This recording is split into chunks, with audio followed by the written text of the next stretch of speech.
the Germantown campus of Montgomery College in Germantown, Maryland, Montgomery College Television is proud to present NJCAA College Baseball, with the Montgomery College Raptors welcoming the Hawks from the College of Southern Maryland.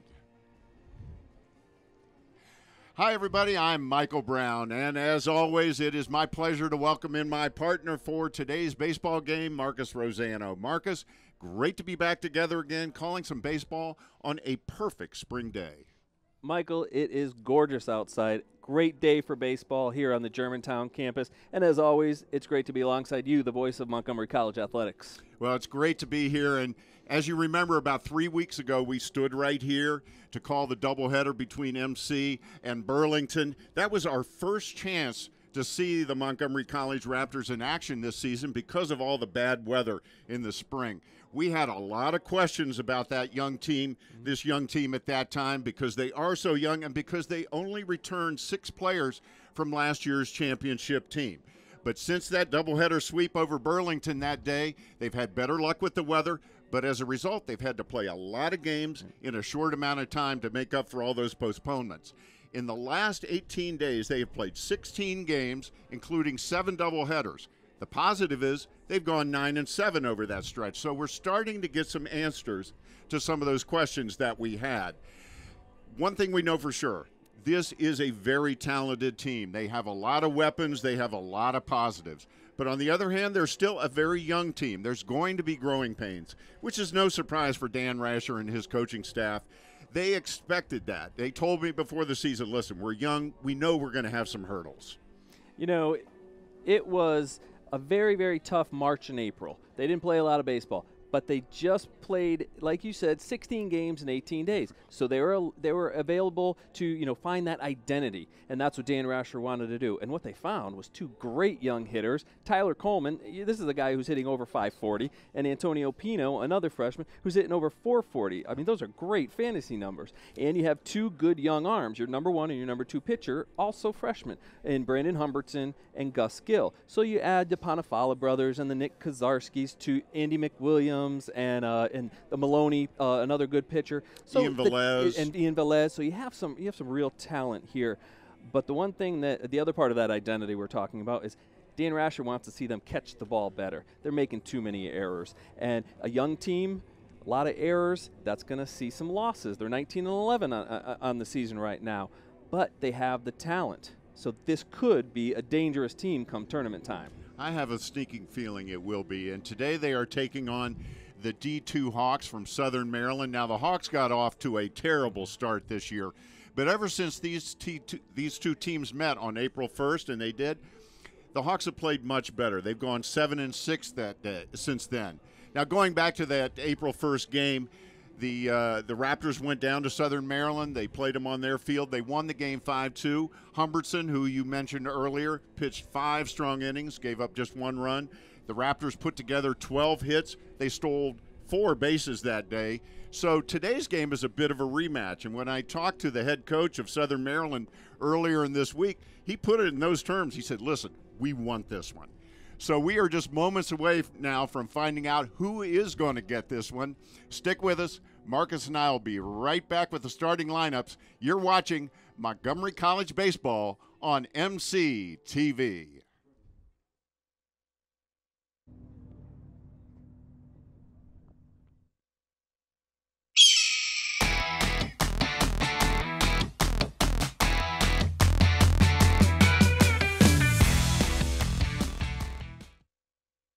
No matter where you're headed, no matter what your age, you'll find it all here at Montgomery College.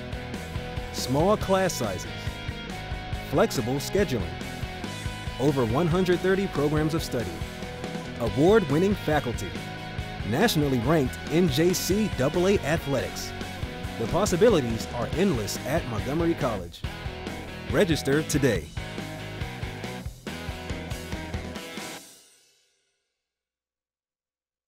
One word to describe Montgomery College: awesome. Interesting. Fun. Awesome. Perfect. Inspirational. Spectacular. Family. Nice. Diverse. Excellent. Surprising. Perfect. Opportunity. Fun. Great. Exhausting. Inspiring. Flexible. Excellent. Awesome.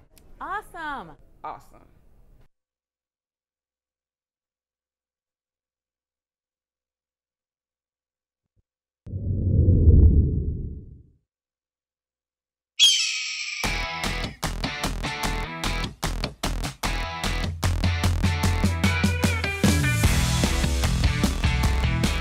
Welcome back to the Germantown campus of Montgomery College. Michael Brown alongside Marcus Rosano. We are just about ready for the first pitch of the game between MC and Southern Maryland. So, Marcus, let's take a look at the Hawks batting lineup.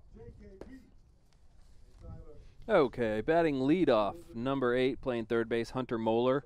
Batting second, number 14, Tyler Bond, he's shortstop. And batting third, number 9, Connor Welch, the right fielder. Batting cleanup, number 24, Hayden Farrington, he's the catcher. Zach Snell bats fifth, number 22, playing center field. Number 18, Garrett Moeller bats sixth, he's the DH. Batting seventh, Jeremy Ramalia, the first baseman, number 25. Jay Freshy is batting eighth, he's the second baseman, wearing number 10 today. And batting ninth, Matt Bureau, left fielder, number 2. And the head coach of the Hawks is Jack Cheseldine. He's in his second season. And now let's take a look at MC's defensive lineup. Well, on the mound today, we have right-hander Gus Gill, and his battery mate is Jeff Stone. Around the infield, Nick Panafala at third base, Nick Kozarski at shortstop, Antonio Pino at second base, and John Hanley at first base. In the outfield, the talented Tyler Coleman in left field, and the speedy Ian Velez in center field, and the other Panafala, Jeremy Panafala, is in right field today. And our home plate umpire is Steve Gramsch, our first base umpire, Harold Wiener. And here's the first pitch of the game, and it's high for a ball. So we've got Hunter Moeller leading off for Southern Maryland. He is probably their top player, certainly the spark plug on the team, according to head coach Cheseldine. He is a .322 hitter on the season, .450 on base percentage. Yeah, .450 on base percentage. That's great for your leadoff hitter. And his head coach calls him the spark plug of the team as Gill falls behind 3-0 to the first batter of the game.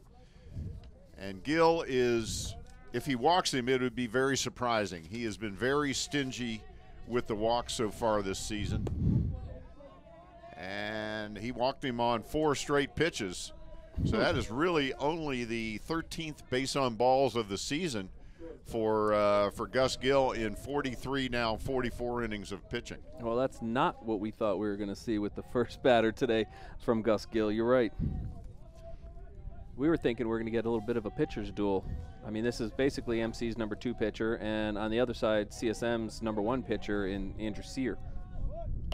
And that brings up Bond. He bunts it down the first baseline. They'll have to go to first for the out. That was a great bunt. That almost caught the first baseman Hanley and the pitcher Gus Gill kind of in no man's land, but Hanley got over just in time for allowing Gus Gill to pick up the ball. So a perfect sacrifice by Bond that puts Moeller on second, and that brings up number 9, Connor Welch.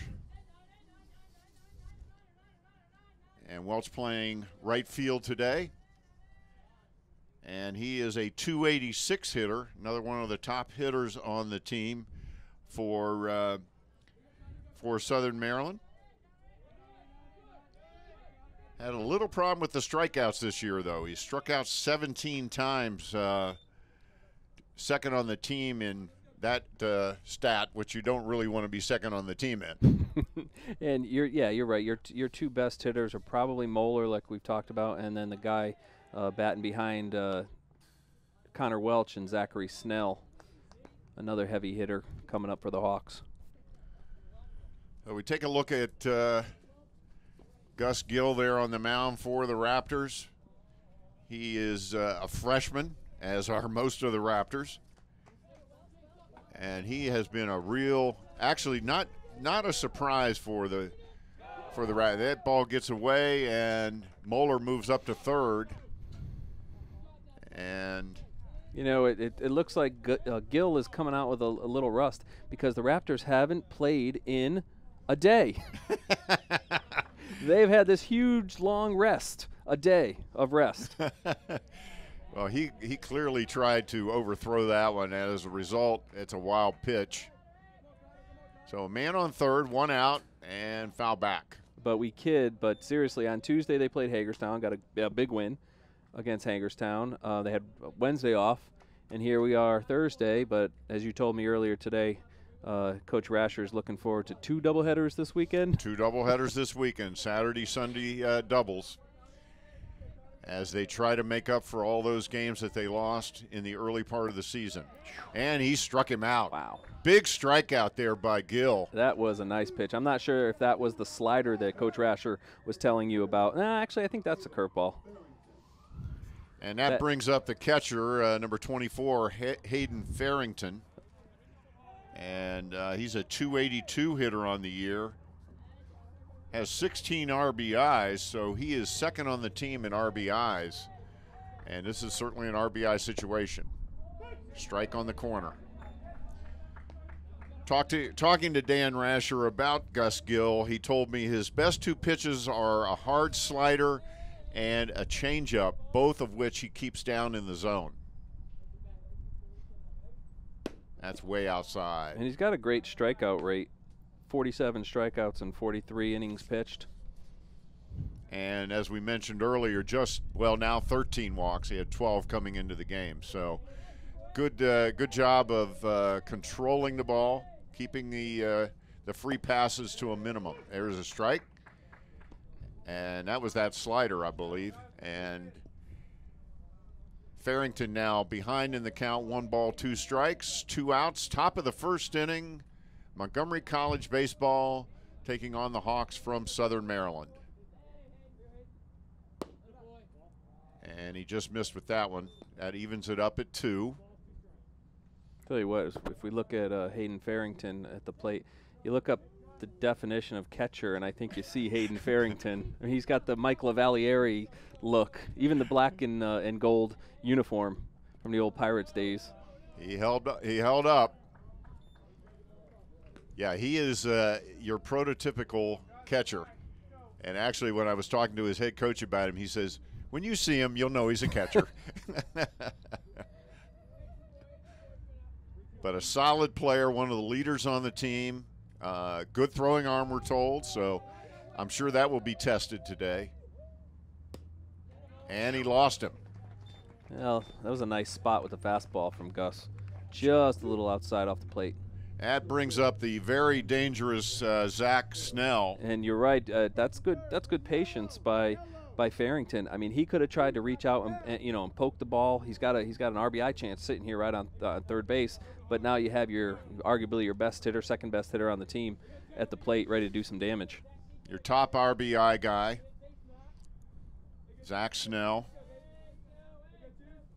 Here's the first pitch, and it's in there for a strike. Snell's hitting .315 on the season. Like I said, he's number 1 on the team with 19 ribbies. Has 5 doubles, 3 triples, and 2 homers. So he's their power guy. Another beautiful pitch. That is a nice bite, and if that's the slider, that thing just bites right off the hands into the catcher's mitt. Late break on that ball. Boy, Snell really looked fooled by that pitch. Let's see if he comes with the changeup here. Way outside, no throw, and Farrington glides into second base. What were we saying about the prototypical catcher? How many stolen bases is that for Mr. Farrington? I'm going to look that one up. Probably be number 1 on. I'm sorry, that's his second steal of the season. Boy, he got that. It broke in over the inside corner, and that is out number 3 on a called third strike. Let's take a look at that one. Wow. As Zach Snell bailing out, and the ball caught the inside corner. According to the umpire. According to the umpire. So at the end of 1/2 inning of play, we've got no score. Raptors coming to bat, and we take a look at the Raptors dugout there. A good shot of Gus Gill. His brother played here a few years ago, played 1 year here.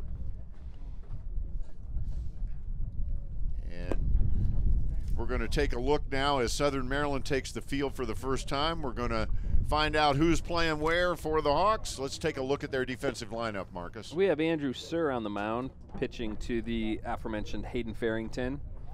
And at third base, we have Moeller, shortstop Bond, second base Freshy, first base Ramalia.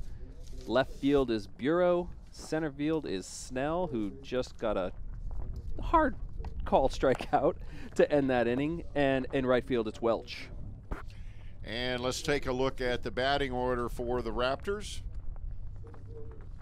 Of course, their head coach is Dan Rasher. He's in his 9th season. Let's take a look at their batting order. Leading off, spark plug second baseman Antonio Pino. Leading the team in stolen bases, the center fielder Ian Velez hits second. Tyler Coleman, who's hitting .549, I think, today, and that's not a misprint.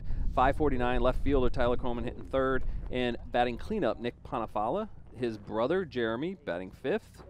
And batting sixth, Daniel Johnson, the DH. Batting seventh, the first baseman from Damascus, Maryland, John Hanley. The catcher, Jeff Stone, bats eighth. And the veteran shortstop, we call them veterans in their second year, Nick Kozarski. Yeah, he's a veteran. He's a grizzled 20-year-old. Right. You know, maybe 19-year-old. But with this team is so young. We kind of, as announcers, we gravitate to the guys that we saw last year. And there's only a few of them. We say Panafalo all the time, because we know those guys, and Kozarski, of course.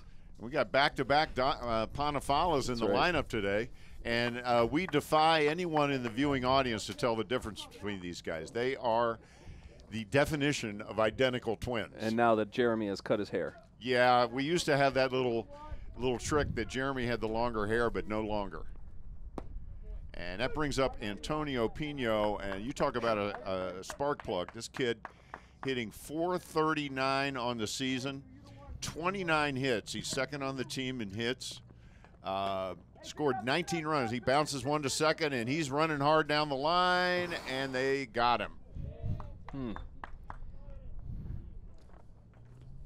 Nice play by Freshy. Yeah, he charged it. He had to charge it as he pounded it into the ground. Yeah, good play and got him by a stride. Good hustle by Pino. He knew that was dangerous. It got past the pitcher, and Freshy had to really charge it and got rid of the ball quickly. That brings up the center fielder, Ian Velez. He's hitting .352 on the season. He shows bunt and pulls it back. One thing I've seen so far in, 1.1 innings or not even 1 inning, the umpire is calling the inside strike. Pino got the first called strike against them, and that was a few inches off the plate on the inside. So they better back up off the plate a little bit. They're not going to be able to hit that strike. So he likes the inside corner. And that's our home plate umpire, Steve Gramsch. And Gus Gill benefited from that in the first. Yes, he did. Of the first. That called third on Snell. And there's a bunt by Velez. He's going to be tough to, and Sir bobbles as that's all it takes. That'll be a base hit on a bunt for Ian Velez. And he, of course, as you mentioned earlier, is the top base stealing threat. But that brings up the number 3 hitter. And this is a super freshman here, folks. Tyler Coleman hitting .544. That is not a misprint. .544 on the season. You ready for this? He's got an on-base percentage of .605. Wow. So 6 out of every 10 times at bat. There goes Velez on the very first pitch, and he's in there easily. And that would be, if our stats are correct, his 13th stolen base. That would be his 13th stolen base of the season. That is correct. His goal was 40. I don't know if he's going to make that, but and that's because of all the early season rainouts and the poor fields that they had to play on. And Tyler Coleman is a freshman. From Richard Montgomery, just down the street from our Rockville campus. On 355, home of the Rockets. He also pitches a little bit in addition to doing quite a bit on the offensive side. He started the other day against Hagerstown and got the win. Pitched 5 strong innings. And he can run 11 stolen bases. There's not much he can't do out there on the field. Yeah, you talk about your 5 tool players. You're looking at it right there. He leads the team in just about every offensive category. You know, it's interesting with a player who is hitting the way he's hitting with the talent that he has. Oh, off the fist, and that's going to be a tough play. And he's safe. He missed the tag. So yeah, Sear could not get over there fast enough. I think he hesitated slightly because his first baseman was bearing down as well. And that was almost a defensive swing to keep from getting hit by the ball, and he easily beat it out. He did hesitate. Sear saw the first baseman coming. He kind of backed off and then said, uh-oh, I better go get the ball. And that brings up Nick Ponifala. But to finish what I was saying about Coleman, you hope that he sticks around for next year. I mean, because this is a young man who's going to start getting phone calls, and Dan's going to start getting phone calls from the Division I programs with that kind of talent. Boy, there's no question about that. He's the whole package. And they tell me he's one of the nicest kids you could ever want to meet. We have not had the opportunity to chat with him yet. We will, I'm sure. But he's just a great guy, great team guy. So that brings up Nick Ponifala. He's hitting .412. So, boy, the first 4 or 5 batters in this lineup are very dangerous. Now we've got Coleman trapped in a rundown. He beats out the rundown as they were afraid that Velez was going to try to score. Coleman, that was a great play by Coleman. He had one life to live in that pickle, and that was just to go slow, slow, slow back to first. And he went slow enough that the throw wasn't going to be made to third or to home, and he was going to stay alive and get back to first base. So now it's like a do-over. So now we pretend like that never happened, That's right. and we have the next pitch, which is a strike. So that evens But the it did count. happen. We have it on tape. That evens the count at 1-1. Nick Ponifala. Yeah, Wade Sear is Andrew Sear, I should say, started 7 games. So it's actually Andrew Wade Sear. Oh, okay. So that's why my so scribbles you're correct on both ends. Andrew Wade. Yeah. We call him A.W. Sear. That'd be a cool name. Yeah. But he's like the coach told you, he's the #1 pitcher on the team. 37 innings pitched. He's given up 35 hits. 3-1 record. He's got an interesting release. I can't figure it out. I'm not sure if it's a sort of a shot put. I'm not sure if his arm is coming all the way back, but it's a little awkward coming out of his hand. He's tall and lanky. And Ponifala swings through it. There's the steal, and here comes the Velez gets back as they thought about a double steal. But Velez really probably just trying to decoy a throw there. So runners are now at second and third for Ponifala. And he knows what to do with it. He's got 17 RBIs, tied for the team lead with Tyler Coleman in RBIs with 17. And he just took off his batting gloves. He's choking up a bit because he's going to try to protect the plate here, down 2 strikes. And he pops it up into the infield. Let's see what happens. And second baseman gathers it in for the out. So that's 2 outs now. And that brings up Jeremy Ponifala. 2 outs, 2 on. Bottom of the first inning, no score. As both teams have threatened in the first inning. Southern Maryland got a man to third with 1 out, could not bring him in. The Raptors have a man at third with 1 out, actually second and third with 1 out, and it's up to Jeremy Ponifala to keep this inning alive. He didn't call the inside strike on that one. That might have been a tad high.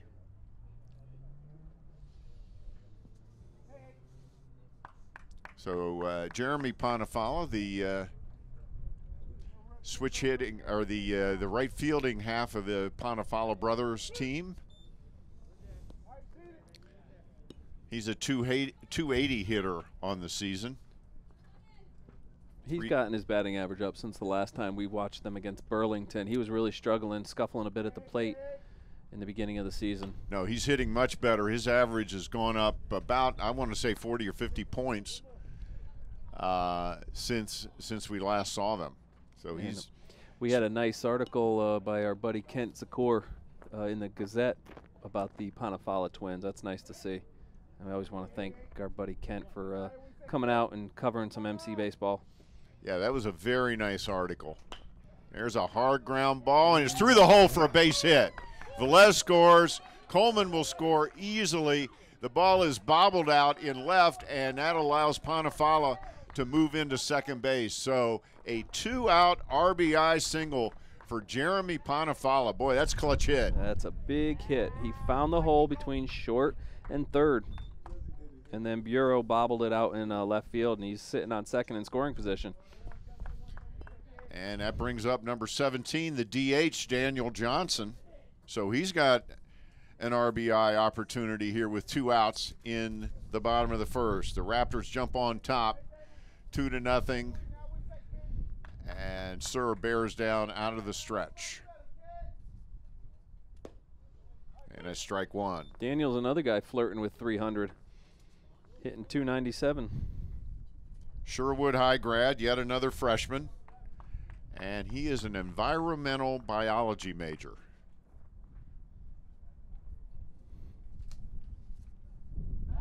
Oh, he's come to the right place. Our biotech program is just growing rapidly. New buildings, new programs, it's really expanding. And particularly here on the Germantown campus, Absolutely. Correct, Marcus? The Life Sciences Park is going up right behind us. He hits a hard ground ball to third. Nice stop. Long throw. Nice play there by the third baseman. So that is the 3rd out of the first inning. So after 1 complete, the Raptors are up 2-0, and we'll be right back with the top of the 2nd after this quick break.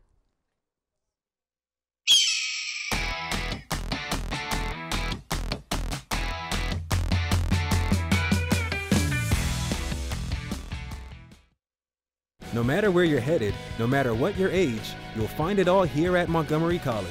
Small class sizes, over 130 programs of study, nationally ranked NJCAA athletics.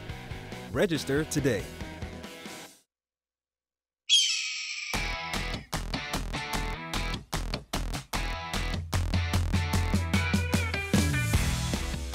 And welcome back to the Germantown campus of Montgomery College. You talked about the bioscience building in the last half inning, and there we see it almost completed, right, Marcus? You could actually see from this shot, you have workers up on top of this first level building. What a great shot. Beautiful You see the shot. blossoms coming out. Man, that is nice. But yeah, feeling... this is a rapidly growing program, and this campus is a rapidly growing campus. And even just over the hill, we have Holy Cross Hospital that's getting ready to open up. So we'll be the only community college with a living hospital on its campus in the entire country. And that brings up Garrett Moeller, and he is no relation to Hunter Moeller. I assumed they were brothers when I talked to their head coach, Cheseldine. He said, nope. I was about to make the assumption myself. He said, nope, they are not brothers. So he's DHing today, and he beats one into the ground. Panafala's going to have to hurry. He can't make the play. I think we're going to give him a 1B on that. Not an error on. No, that was a base hit. That was, even if he had fielded it cleanly, it would have been a tough play. Essentially, that's a perfect bunt. And that brings up number 25, Jeremy Ramalia. And Ramalia is playing first base today. Big fella.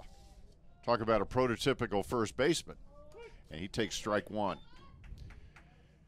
He's struggled a little bit this year. He's hitting 246 on the season. Has 19 strikeouts, so he leads the team in that dubious category. The leadoff man on, no outs here in the top of the first. Montgomery College on top, 2-0, courtesy of a 2-out, 2-run single by Jeremy Panafala. They made their chances cash in the first inning, and Gus Gill struck out the last batter with the threat with Southern Maryland on third base in the first inning. Yeah, they could not convert. And they had a little bit of a talking to after the end of that first inning as well by the Southern Maryland coach. Well, he wants this game badly, and of course there's a hard shot, but it's foul down the third baseline.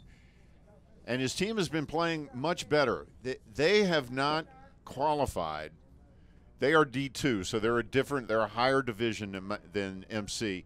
They have not qualified for the Region 20 playoffs in 10 years. Wow. So that's a goal for this team this year. He feels they can make it. Of course, this is just his second year on the job.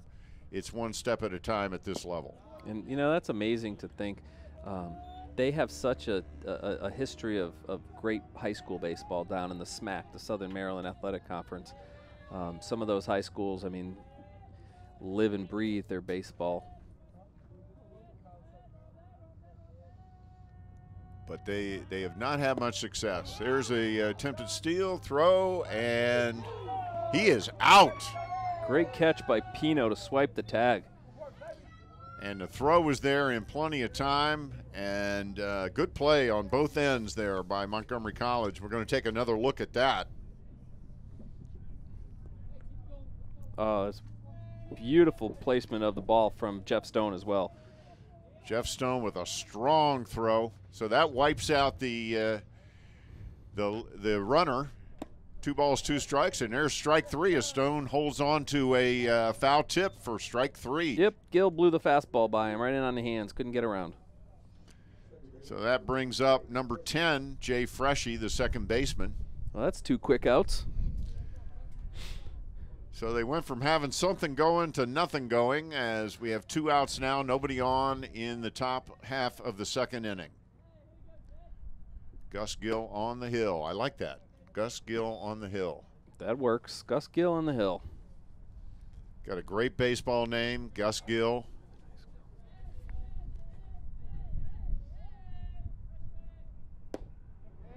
And strike on the knees. There's that hard slider down in the zone. He's a muscular-looking guy, Gus Gill. Big shoulders. Strike 2. Yeah, it looks like Coach Rasher's guys have been hitting the gym this year. Walter Johnson High School, another freshman. Pitched 2 no-hitters in high school in his senior year. That's why. And throw to first for the third out. As the called strike 3 got away a little bit, but Stone, who had a big inning behind the plate, throws the runner out at first. So after 1.5 innings of play, the Raptors on top 2-0. We're going to keep it right here. And as we take a look at Andrew Sir going out to get ready to start his second inning. Talking to Jack Jesseldine about his team, they started out the season 0-9. Wow. That is not a great way to start the year, but they stayed positive. They have improved quite a bit since that point. Of course, now they're 14-21, so they've been playing over 500 ball ever since those first 9 games of the season. And sometimes the records in the first couple of weeks of the season for these baseball teams, especially up north, are a little bit misleading in the sense of they start picking up their balls and bats and hitting the field when a lot of teams that they're playing in these early season schedules have been playing for 3-4 weeks and have 20 games under their belt. And we saw that when MC went down to Florida. Same with Southern Maryland. When they went to Florida on their spring trip, they had not played a game. And they ran right into Lewisburg, who is one of the D2 powers in the NJCAA, and they got swept 4 straight. So that's how you start your season. Start off 0-4. That's not great. Anyway, we are ready for the bottom half of the second, and that brings up John Hanley. And Hanley is the first baseman today for the Raptors. He's hitting .288 on the season with 10 RBIs. He's got a very high on-base percentage at .427. He grounds one foul down the first baseline. Talk about a big kid that can run. He played free safety at Damascus High School, which is one of the football powers in the area and in the state, if you want to look at it that way. But I was talking to Coach Rasher last week. I said, "Wow, that Hanley kid." I said, "Did he play football at Damascus?" He said, "Yep, played free safety." He said, "He'll knock you good." Oof. He's got 12 walks on the season. He leads the team as he goes down on strikes. So that brings up Jeff Stone, who had an excellent last half inning. He's going to like that highlight reel that we're going to have here on MCTV soon. As he threw a runner out stealing, caught a foul tip third strike, and then threw the runner out on a third strike to end the inning. So he had a great half inning. And he's facing Andrew Sir. There's a curveball for a strike. Stone hitting .258 on the season. Has had just 31 at bats as he fouls it back.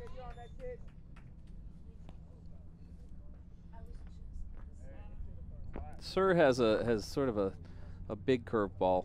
You could see it coming out of his hand, where it starts off around the eyes and kind of spins its way back to the plate. There's a hard ground ball to short. Routine play, long throw for the out. So 2 up, 2 down. And that brings up the number 9 hitter in the order, Nick Kozarski. And the CSM shortstop that just made that play, Tyler Bond, looks pretty fluid over there at shortstop. Nice play. Took his time, made the strong throw. And that's the thing about a lot of young shortstops is they'll start to rush it, considering that they have a long throw to make, but the good shortstops let their arm make the play. And that's what Tyler Bond did. Yeah, he didn't rush it at all. Looked very relaxed out there, very comfortable. Nick Kozarski up now is hitting .349 on the season. He leads the team in home runs with 3. He's their power hitter this year. Yeah. Now, Dan Rasher told me before the season, head coach Dan Rasher of MC Raptors, that this is not going to be last year's team. He says, we're not going to hit the ball out of the park a lot. We're going to have to manufacture runs. We're going to have to get on base, move the runner, that type of thing. And that's evidenced by the fact that their leading home run hitter has just 3. But their team batting average is .321. So they're doing an awfully good job of getting on base. They have over 400 on base percentage as a team. And then the 2 guys at the top of the lineup, and Coleman and Pino, who's setting the plate, and then Velez and Coleman are stealing bases like crazy. And Kozarski, hitting 9th, is hitting .349. So it's almost like 2 leadoff hitters here. And he's got a .414 on base percentage as well. So you got a lot of trouble for the opponents throughout this batting order. I guess that's what Dan Rasher is doing by putting Kozarski, who's obviously not a prototypical number 9 hitter in the lineup, but he's sort of setting the table for guys at the top. Like Pino is making contact all over the place because he's hitting .449, and obviously, Coleman and Velez, who all put the ball in play. So you almost have a reverse batting order in that sense, where you have your number 9 almost as a leadoff hitter. Dangerous lineup. He hits a high fly ball, a lazy one, and a shortstop gets under it easily, gathers it in for the 3rd out. So after 2 complete innings of play, Montgomery College on top of Southern Maryland 2-0. We'll be right back with the top half of the 3rd after this. You're watching Montgomery College baseball on MCTV.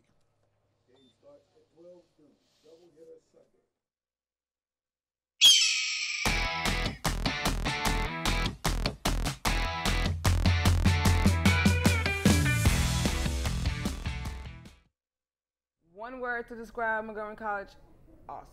Interesting. Fun. Awesome. Perfect. Inspirational. Spectacular. Family. Nice. Diverse. Excellent. Surprising. Perfect. Opportunity. Fun. Great. Exhausting. Inspiring. Flexible. Excellent. Awesome. Awesome. Awesome.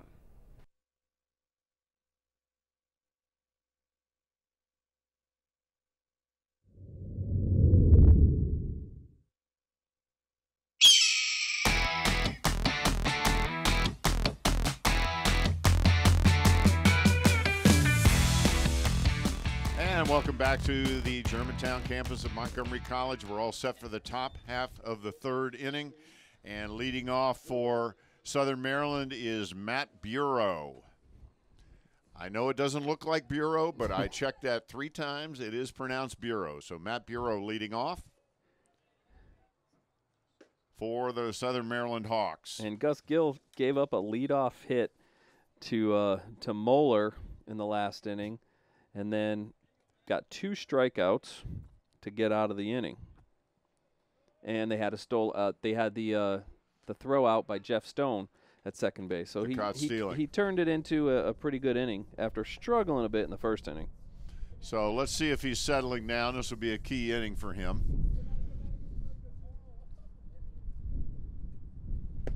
High and outside. Bureau struggling a little bit at the plate, hitting 143 on the season. Only had 21 at bats, however. He's playing left field today. There's a big curveball. That's a big curveball. That thing started at about 9 feet in the air, came down to about 2 feet.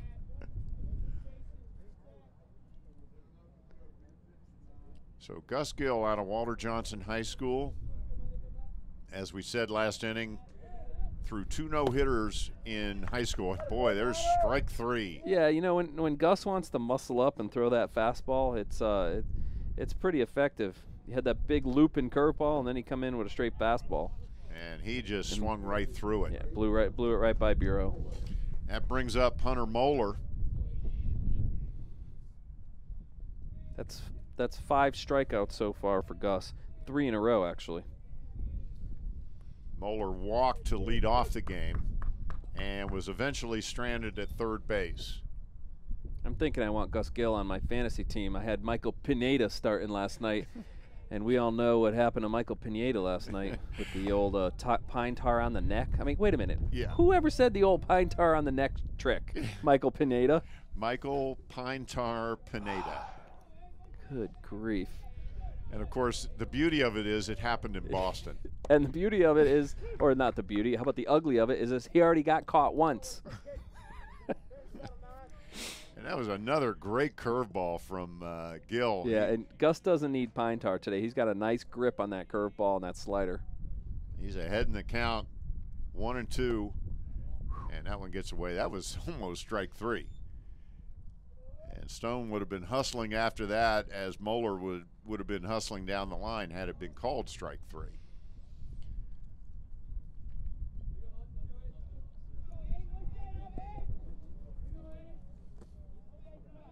So Hunter Moeller, the top hitter on the team for Southern Maryland, and he evens the count at 2.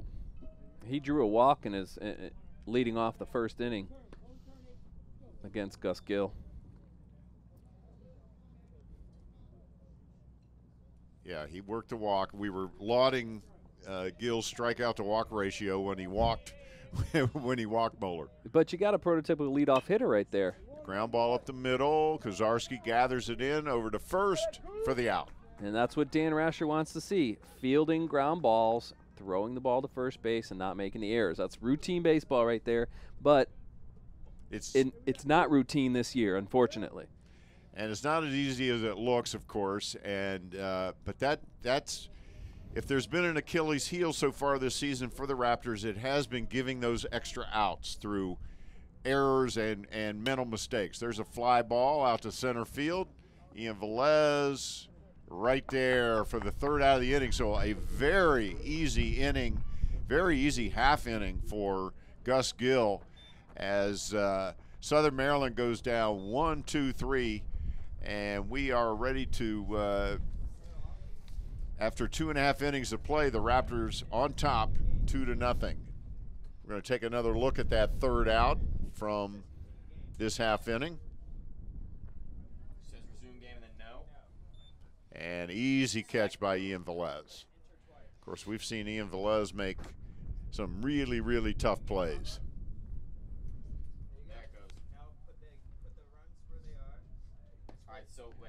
So to get a look inside the Raptors dugout, John Silk is talking to the Raptors. He's basically the hitting coach on the team, as well as the first base coach, the assistant head coach, the do-everything guy. Although there's a lot of do-everything guys on this team and on this Dan Rasher staff. The whole team and the baseball players themselves are do-everything because they help with the manicuring of the field. And as we saw, as you were talking earlier about Antonio Pino being one of the last guys to leave the complex when practice is over, but he's only, I don't know how tall Antonio is, probably 5'6", 5'7", but he's trying to put the hoses after Dan Rasher puts the water down on the field, and you have Antonio Pino holding the hoses well above his head like a junior fireman out here, and that's part of Montgomery College baseball. That's part of what the Raptors do. My guess is John Silk was probably talking to the players about what he's seen out of Andrew Sir and what they should be looking for when they come to the plate.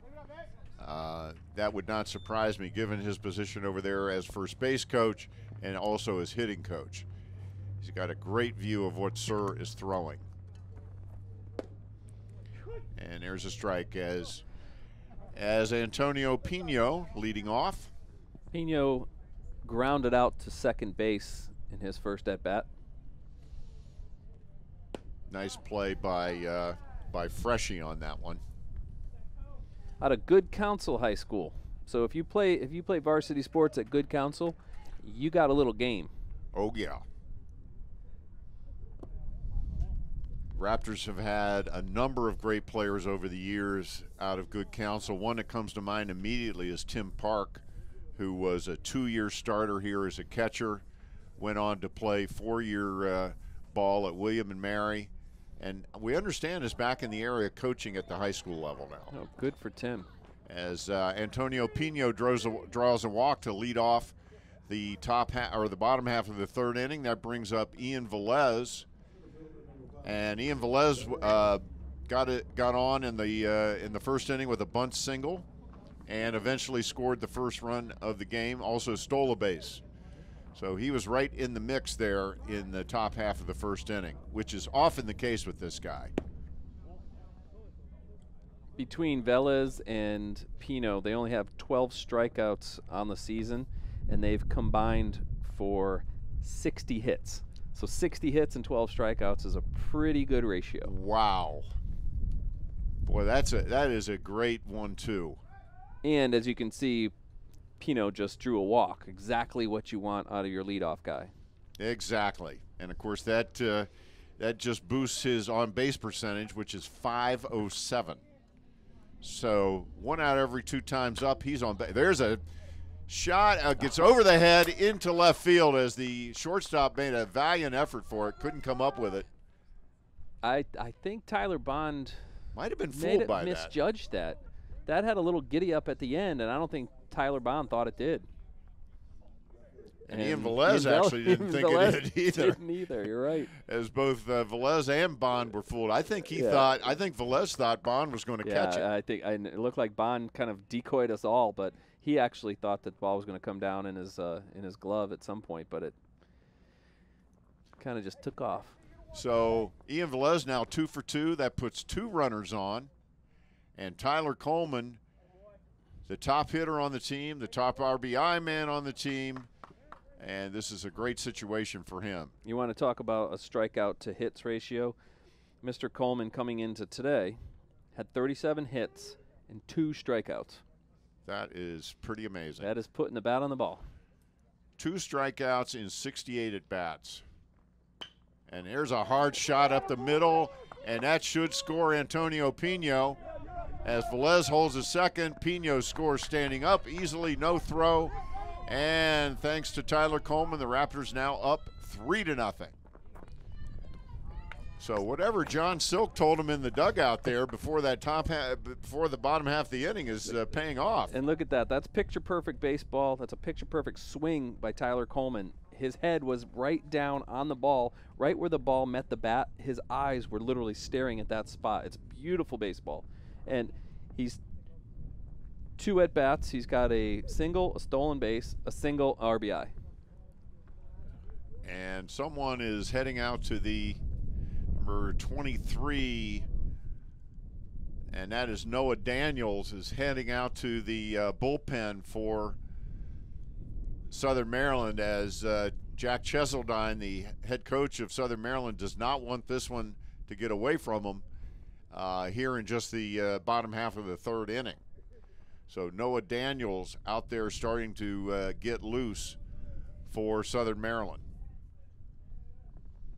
That's pretty early to have to turn to your bullpen. I'm sure Cheseldine does not want to do that. Especially when this is your quote-unquote #1 pitcher. So that brings up number 13, Nick Ponifala. Nick popped out to the second baseman in the first his first at bat. Right. He popped out to the second baseman. His brother, however, delivered a 2-run single. And his brother is on deck, Jeremy. Nick Ponifala suffered a terrible ankle break and dislocation last year, right before the postseason. And talking to Bob O'Connor today, who is one of the coaches for Montgomery College, he says, I don't think he's still 100%. It was a terrible break. They had to re-break it because it didn't heal properly. So he was basically in a cast for about 8-9 months. He pops it up into right field. Right fielder comes over, grabs it in foul ground. Look at that as Ian Velez tags up on the short fly ball to right field and gets in easily. That's a heads-up baseball play by Ian Velez. He's got great speed, so he can do something like that. As he sees where the ball goes, we see him get back to tag up.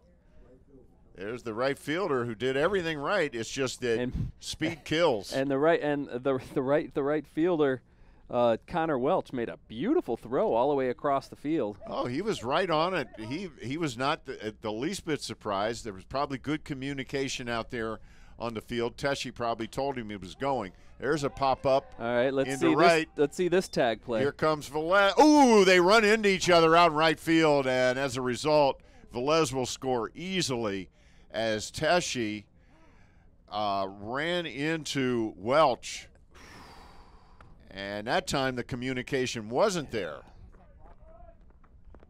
As Jeremy Ponifala pops it to right. Watch this. Oh, that was a tough collision. Goodness, I did not even see that. I was watching Velez at third base to see if he was going to tag, but that was a collision. That was as Teshy really took the brunt of it.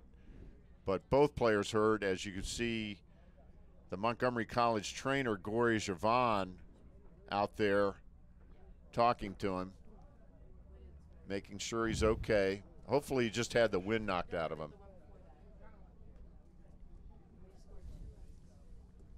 Yeah, it looks like Freshy's kind of smiling about it right now. And, ooh, man. Wow. That was a violent collision. That was like if you see in football when the punt returner doesn't signal fair catch and gets absolutely his clock cleaned, if you would. And that was a collision at the body and a collision with the ground. And they're checking to make sure he's okay. See if he'll stay in the game. Looks like he's going back to his position.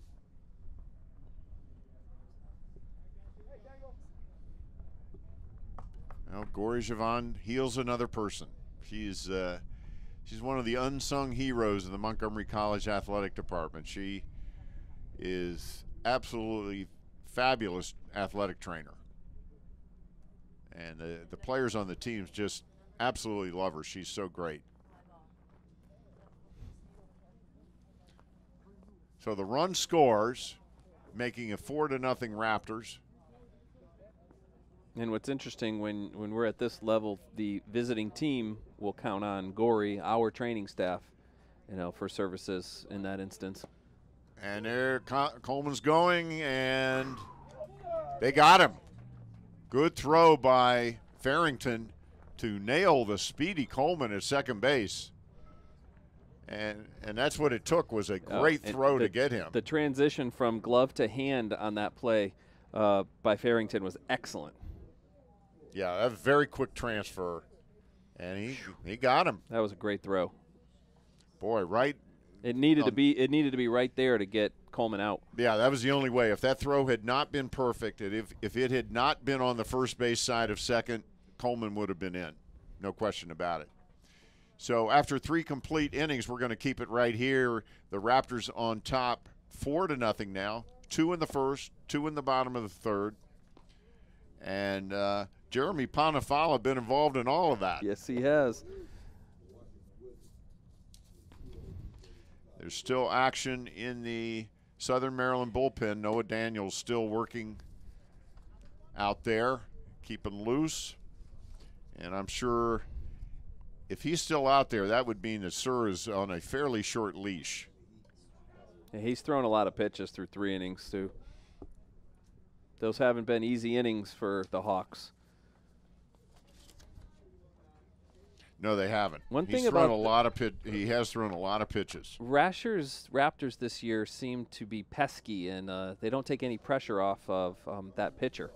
Whoever they're facing, all the way through the bottom of the lineup, like Kozarski at the bottom of the lineup, they take pitches, they put the bat on the ball, and if you're not on the top of your game and you're an opposing pitcher, you're going to run into some trouble against them.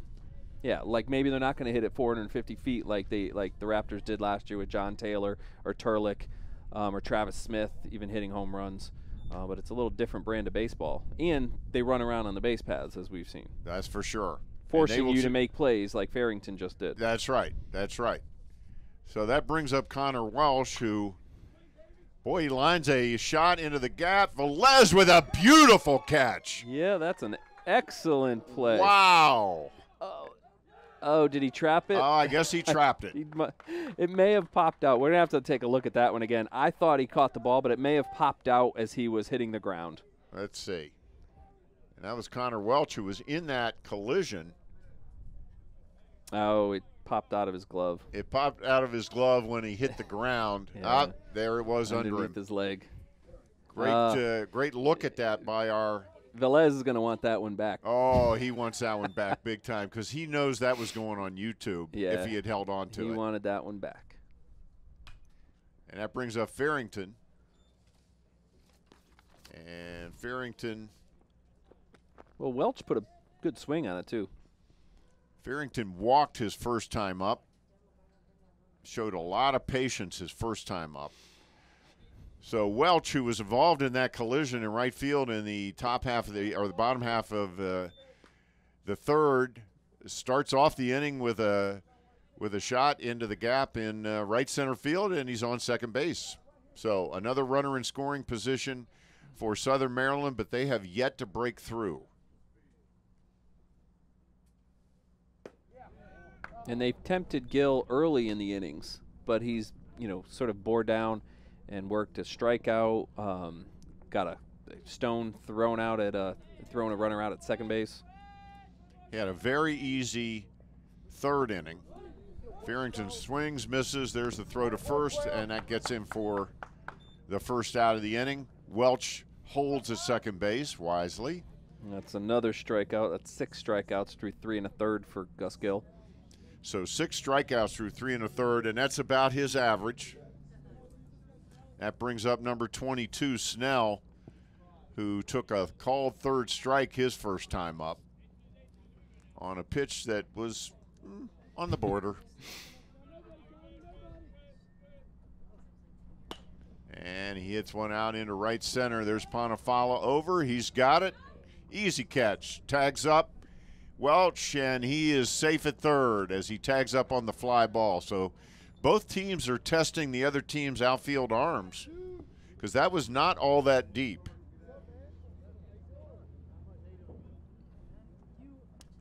But Ponifala was going back on it. Yeah, he was. And Welch has good speed, as you can see. Runs well.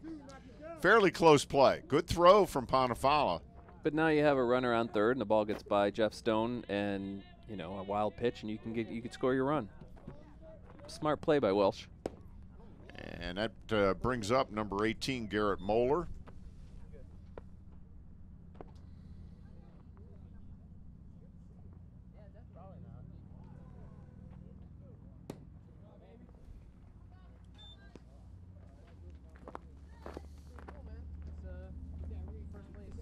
He got on his first time up and then was caught stealing. Yeah, Garrett Moeller singled in his first at bat. So 2 outs here, top of the 4th inning. Raptors on top, 4-0. Gus Gill had a little trouble, but has managed to keep. There's a hit batsman. Yeah, that's the breaking ball that didn't break.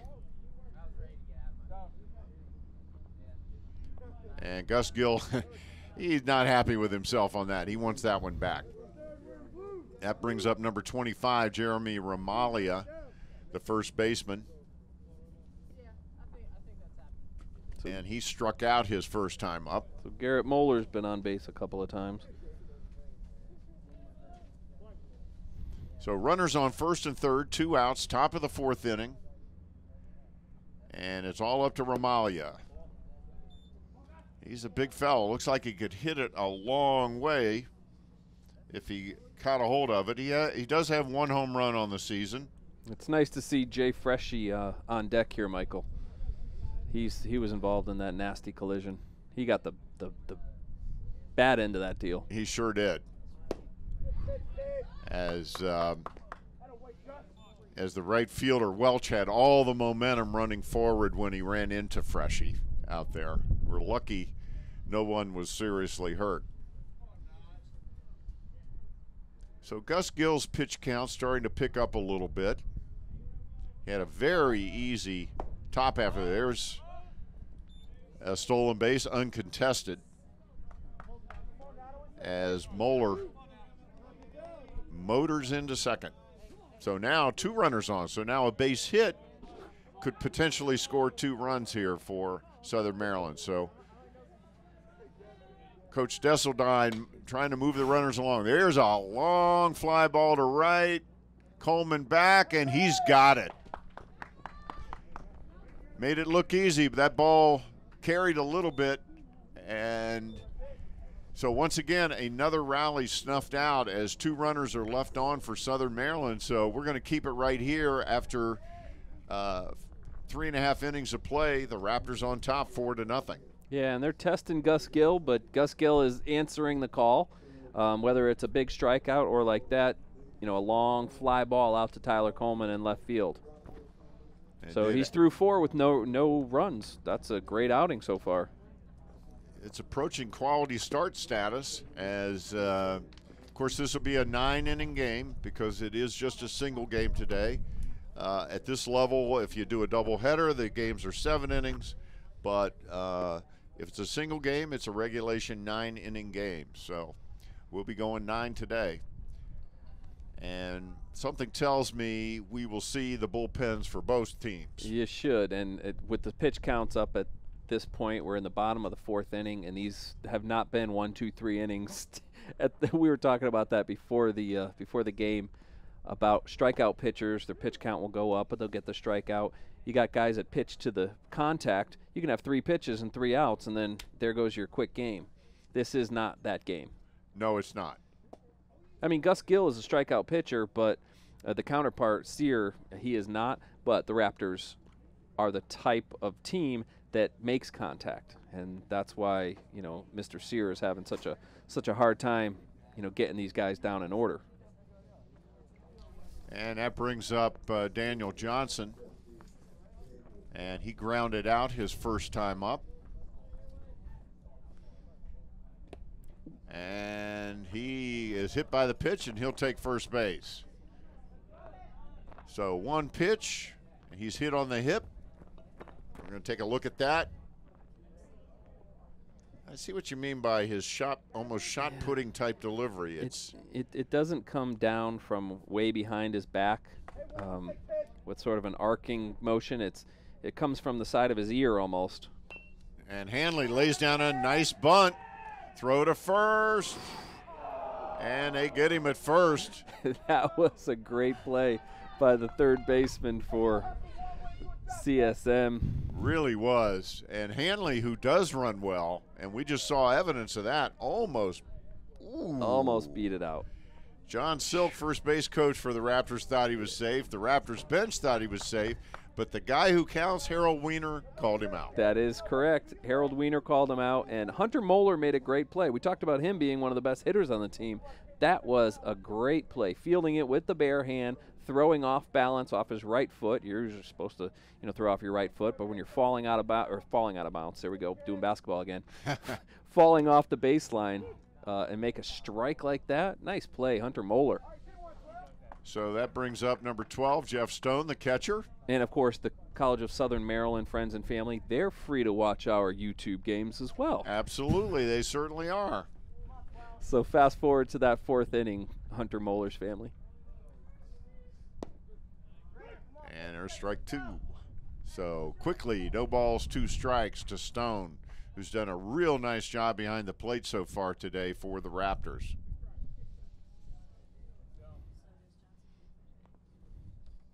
Jeff Stone grounded out to shortstop today in his first at-bat. There's another grounder to Moeller, and another fine play. Boy, does he got a gun. And he's not that big a guy, no, but not, he's got a very strong You're arm. right. That ball came out of his hand like a rocket. So 2 outs. He looked back the runner at second. 2 outs here in the bottom of the 4th. Johnson on second, and that brings up Nick Kozarski.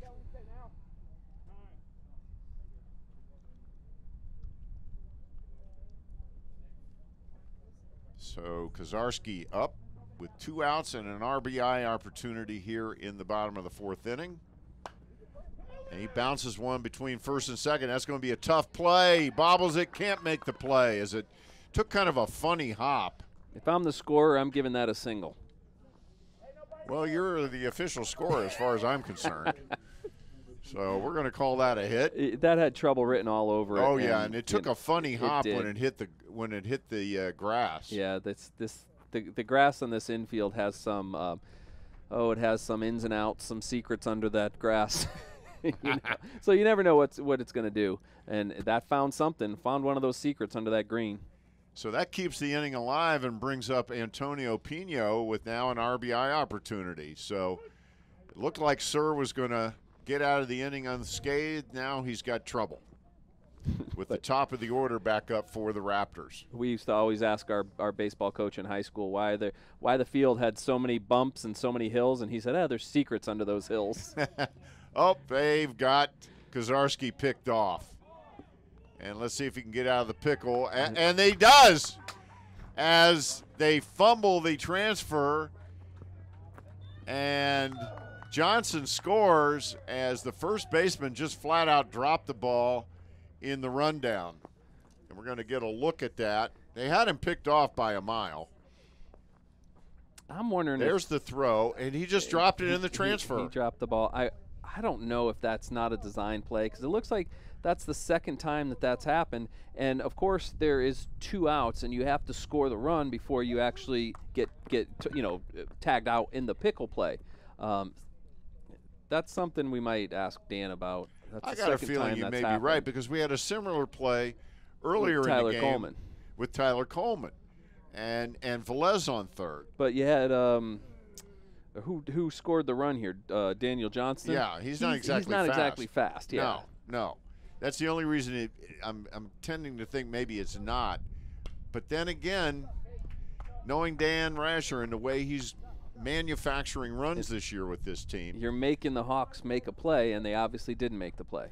I think the first baseman was torn between looking at the runner at third and participating in the pickle, and his concentration was divided, and he dropped the ball. I mean, it's basically a cat and mouse game between 2 sides of the infield here. So that puts Kozarski now on second with Pino up, and Pino. Let's see, Antonio, he grounded out to second base and walked in his second at bat. So it's the third time through the order for the Raptors. And we're just now in the bottom of the 4th inning. So Sir has faced a lot of hitters. And I'm trying to see if there is still action out in the bullpen for Southern Maryland. Apparently he has come, Daniels has come into the dugout, so that could mean that they've decided to stick with sir, or it could mean that he's loose and ready to come in at any time. He could be ready. There's a little number down the line. First baseman grabs it in foul ground, and that is the third out of the inning. So after 5 complete innings of play, the Raptors on top 5-0, and we'll be right back with the top half of the 5th inning after this quick break. You're watching Montgomery College Baseball on MC TV.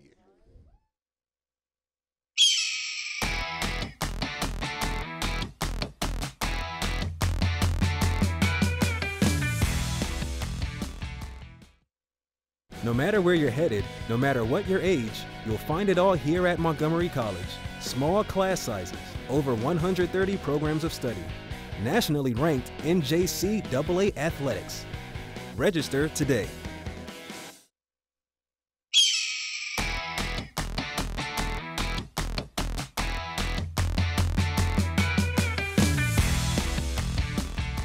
And welcome back to the Germantown campus of Montgomery College. And there we see a very important banner that hangs here at the baseball field. That is Duck Lee, who was a longtime volunteer assistant coach here for the Raptors. Unfortunately, Duck passed away last year. He'll never be forgotten. He was a tremendous guy, a great baseball man, and boy, the kids just loved him. And he was one of the nicest guys you'll ever, baseball aside, he was one of the nicest human beings that you could ever talk to. He really was a great guy, had a lot of great stories, was very instrumental in developing baseball overseas. There's the chair that he always sat in. That was Duck's spot. He threw countless batting practice sessions. And it was just a real shock to everyone when he passed away. Yeah, and he was still throwing batting practice. Oh, yeah. He threw batting practice up until a couple of weeks before he passed away. So, tremendous guy. His loss is still felt by this team, and they are paying tribute to him with that banner, which will hang there forever. Last year, they wore his name on the side of their caps. They had a special day in his honor here. That was the day we called the Hagerstown area. There's a pop-up behind second base. Pino, easy catch. We were here that day, Duck Lee Day last year, you recall, was the 14-inning game against Hagerstown. Quite a moving ceremony before the game. Dan Rasher, the head coach of Montgomery College, still wears that hat with the Duck Lee name on it. And they only have 6 returning players, so this team and the coaching staff won't let the new players forget or not learn about who Duck Lee was and what he meant to this Montgomery College baseball program. Yeah, and the shame of it is that these first-year guys don't get to play under Duck. He was quite a guy, quite a guy. So we are back to action here in the top half of the 5th inning. Southern Maryland trailing 5-0. And number 2, Matt Bureau, is leading off for Southern Maryland. Gus Gill still on the hill for Southern Maryland. And what has Mr. Bureau done? He struck out his first time out. Mr. Bureau struck out in his first at-bat. Struck out swinging. That was one of 6 strikeouts by Gus Gill. 6 strikeouts by Gus Gill.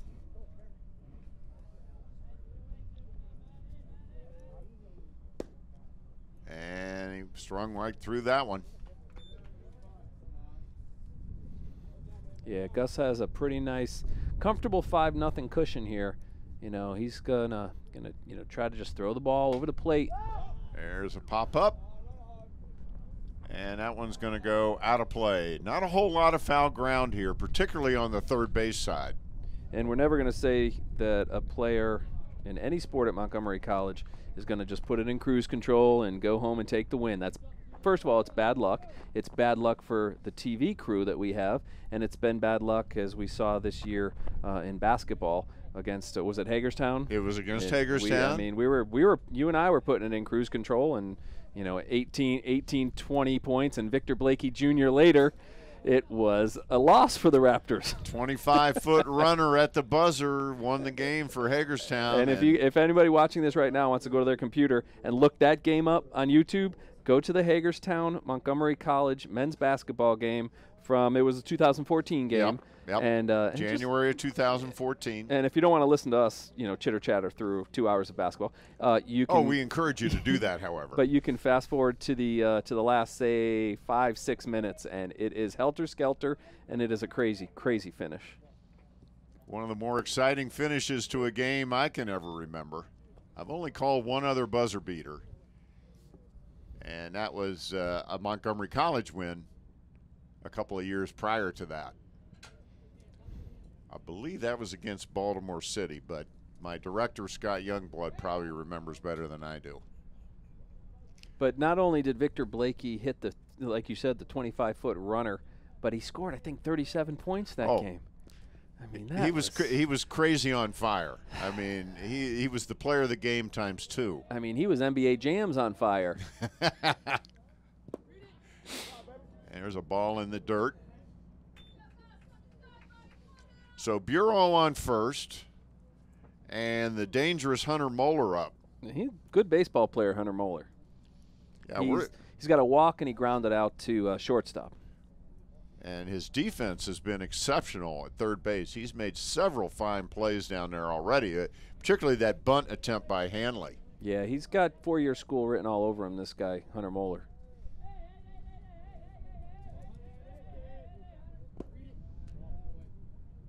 And that ball's in the dirt.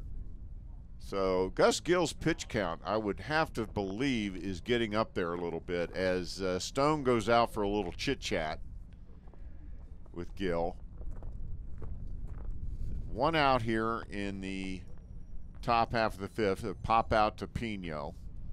He hasn't had his control that he's had all year, and then just look at his numbers, and he doesn't walk a lot of guys. But as of right now, I'll count him up. Well, he's got 4 walks, including a hit by pitch. So not his control afternoon. There's a steal attempt, the throw, and he's safe at second.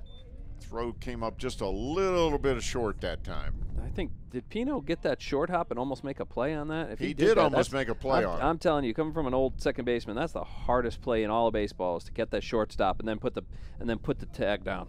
That is not an easy play.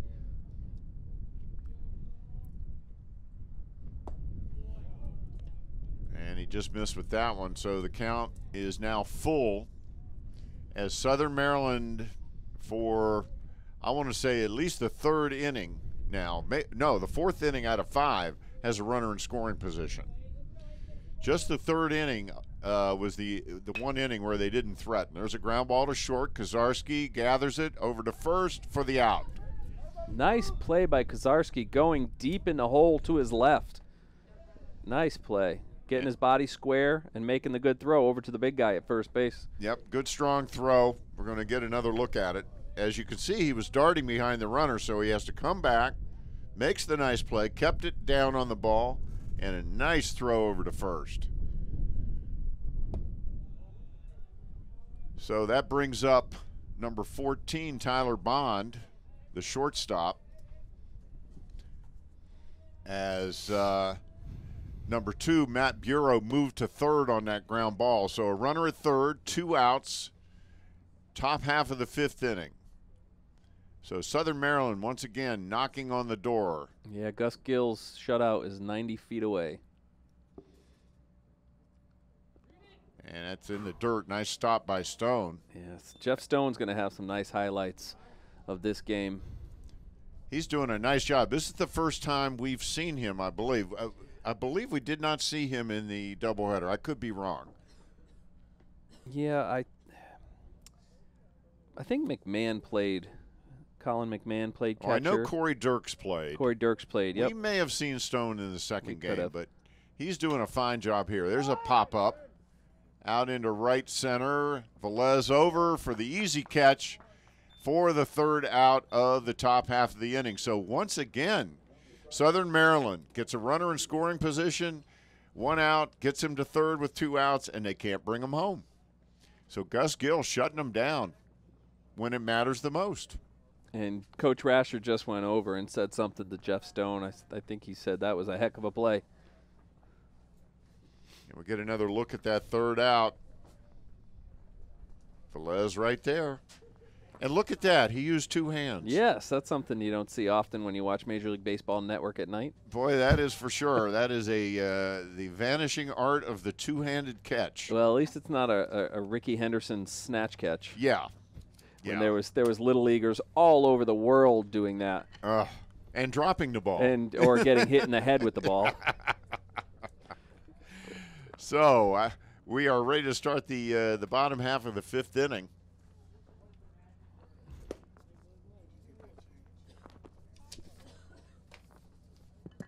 And Sir still out there on the hill.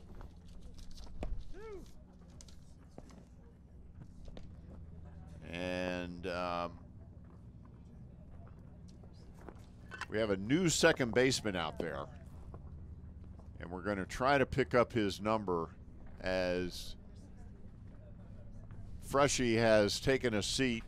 We've moved some players around.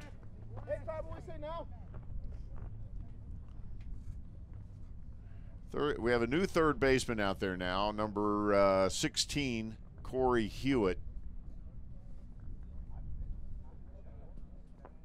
And Tyler Bond has moved to second, and Moeller has moved to short. Okay, well that makes sense, because Moeller is you could see shortstop. Oh yeah, in that ball player. And of course, Freshie may be suffering the ill effects of that collision that he had in right field back in the third inning. I actually see him over there right now. He's flicking sunflower seeds like if he was out in the bullpen of a Major League Baseball stadium. So hopefully he's all right. But anyway, we have some defensive changes to the lineup for Southern Maryland. So once again, number 14, Tyler Bond, moves from short to second. Number 8, Hunter Moeller, moves from third to short. And number 16, Corey Hewitt, comes in. And Ian Velez hits a pop-up out into short right field, and Welsh over to make the catch for the first out of the inning. So that's the first time in this game that they've gotten Ian Velez out. Yeah, he singled his last time up. Now here's a guy they haven't gotten out yet. No, this is Tyler Coleman. He's been on base every time up.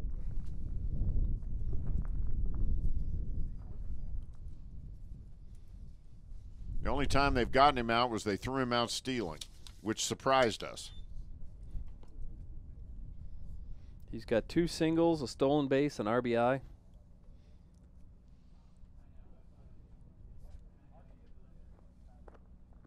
And made a nice catch in left field on a long fly ball as well.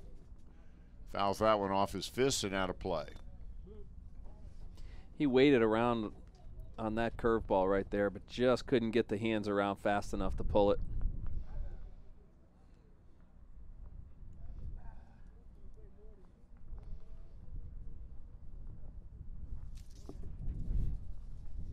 Tyler Coleman, .544 batting average. Let me just list the categories that he leads the team in. You got a minute? Because that's what it's going to take.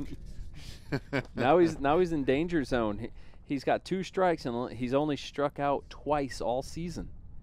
And he doesn't strike out there, but he does ground it to Moeller at short. A long throw in the dirt, picked out by Ramalia for the second out of the inning. So they do finally get Tyler Coleman, who leads the team in batting average, on base percentage, hits. He's second in doubles, first in RBIs, second in stolen bases, and first in runs. That pretty much covers it. That's pretty good. And that brings up number 13, Nick Ponifala. He's got a big hit in the game.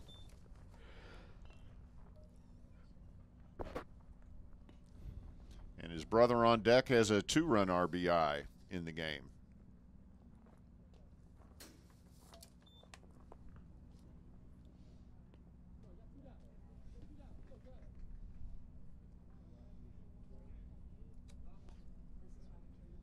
Nick Panafala. I think Nick flew out to right field in his last at bat. He did. And he hits another one out to right. And I think Nick flew out to right field in his last at bat. And that is a 1-2-3 inning for the Raptors, their first 1-2-3 inning of the game. So after 5 complete innings of play, the Raptors on top 5-0. We'll be right back with the top half of the 6th after this. You're watching Montgomery College Baseball on MCTV.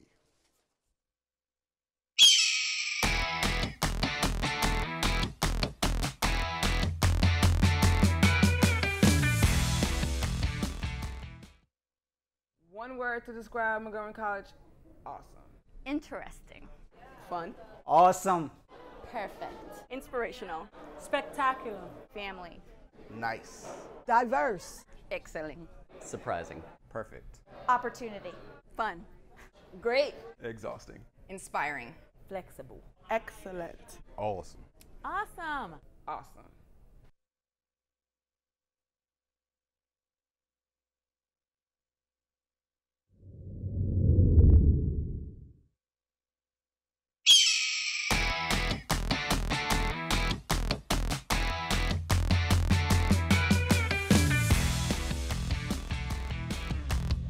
Welcome back to the Germantown campus of Montgomery College. We're all set for the top half of the 6th inning. Montgomery College on top, 5-0, and Connor Welch, the right fielder, up first. And, of course, he caught the third out of the last half of the inning, and he leads off with a fly ball out to left. Coleman back. He settles under it. 1 pitch, 1 out. And that's the type of thing that Gus Gill is going to need to stick around for a couple of more innings, because he, too, has thrown a lot of pitches today. And that brings up Farrington, the catcher. There you take a look at Tyler Coleman easily gathering that one in. I just got handed a statistic, 76 pitches so far for Gus Gill. 76 after, well, 5 1/3 innings. Thank you, Lisa. As our statistician in the booth here with us gives us that information, we appreciate it.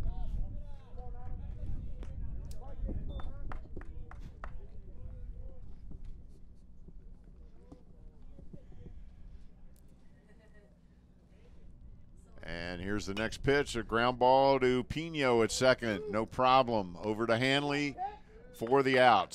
Nice job. Antonio Pino's glove was literally on the ground as he's fielding that ball. Staying down on those ground balls. And that brings up Snell. Zach Snell, one of the top hitters on this team. .315 hitter with 2 home runs, 3 triples and 5 doubles on the season. And he's the team leader in RBIs with 19. But so far today, no RBIs for anybody on Southern Maryland. Yeah, and they've done a pretty good job on this hitter. Strike out, fly out to left field. Looks like Gill's trying to stay away against Snell.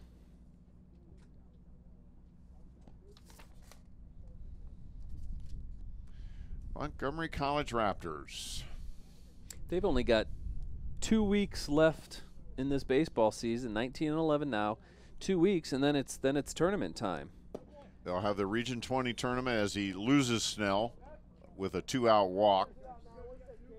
And that will bring up Garrett Moeller, number 18. And what we're probably looking for is who's going to be the number 3 and who's going to be the number 4 starting pitchers. Because after Brandon Humbertson and after Gus Gill, you know, there's Andy McWilliams and even there's Tyler ground Coleman. Ball to short. Oh, right through the wicket. That's going to be an error, first error of the ball game.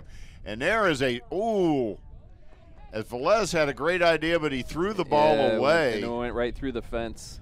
And that scores Snell. So 2 errors on 1 play there by Montgomery College. The first error on Kozarski, and then an error on the throw by Ian Velez, maybe a little over-aggressive there trying to throw behind the runner. So Moeller makes it all the way to third base. So what should have been the end of the inning for Gus Gill, would have been one of his most efficient innings, actually turns into the first run of the ball game for Southern Maryland. Albeit unearned. Definitely unearned, as he hits Ramalia with the pitch. So Ramalia will go to first. The inning stays alive as Corey Hewitt comes up. And Dan Rasher coming out to have a little chat with Gus Gill.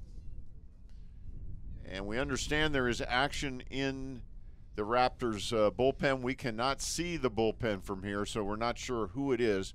But we've got eyes on it. Oh, there it is. It's John Maloney. And that's John Maloney warming up for Montgomery College in the bullpen. Maloney is a spot starter for the Raptors and also works out of the bullpen. I mean, and he could be the fourth pitcher. And Tyler Coleman pitched against Hagerstown the other day, got the win. But I guess the coach, you're talking to Dan Rasher, or was it Bob O'Connor, telling me that Andy McWilliams looks good? Andy McWilliams has been pitching very well, according to Bob O'Connor, one of Dan Rasher's assistant coaches. So that's a good sign for them with the tournaments coming up. You play a lot of games in a short amount of time in those tournaments. Coming up May 8th, 9th, and 10th will be the Region 20 tournament. That's going to take place right outside of Pittsburgh. Should the Raptors win, they would go to the World Series for the 9th time in the last 10 years. And, of course, then it's a whole new ball game down in Texas with the top 8 teams in the country. And those teams, the ones that rise to the top are the teams that have that pitching depth. You have to have 4 excellent arms when you go down to that tournament. And the teams that have depth, and it doesn't have to be, your great number one. You need depth. Guys that can give you 5 innings or 4 innings and without getting blown out of the water. Stone lost his glove there, but kept the ball in front of him to save a run. I don't know if he threw the glove or the glove or the ball threw the glove. You got runners on the corners, 2 outs, top half of the 6th inning, and Corey Hewitt up for the first time in the ball game. He came in the top half of the inning as a defensive replacement, and he takes called strike 3, and that ends the inning. So Gus Gill takes matters into his own hands there and strikes out Hewitt to end the inning and kill the threat. But Southern Maryland does break through with their first run of the ball game. It's an unearned one, but they'll take it. And they've been knocking on the door, and we will be right back with the bottom half of the 6th inning after this. You're watching Montgomery College Baseball on MCTV.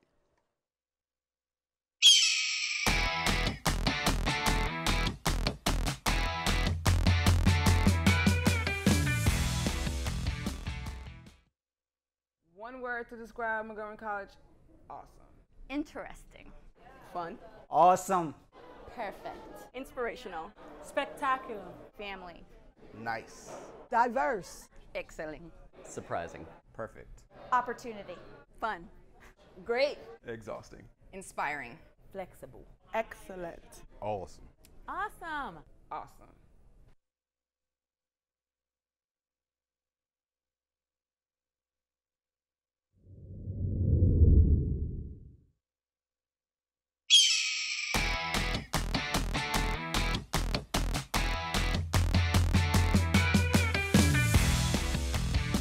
And welcome back to the bottom half of the 6th inning. We're on the Germantown campus of Montgomery College. Michael Brown alongside Marcus Rosano and Jeremy Panafala leading off, and he hits the first pitch out to center field, and it's in there for a base hit. As Snell could not come up with it, made a great effort, but could not make the catch. So Almost caught up to it. He almost caught up to it. That's Ponifala's second hit of the game. Of course, he had the big 2-run RBI in the first.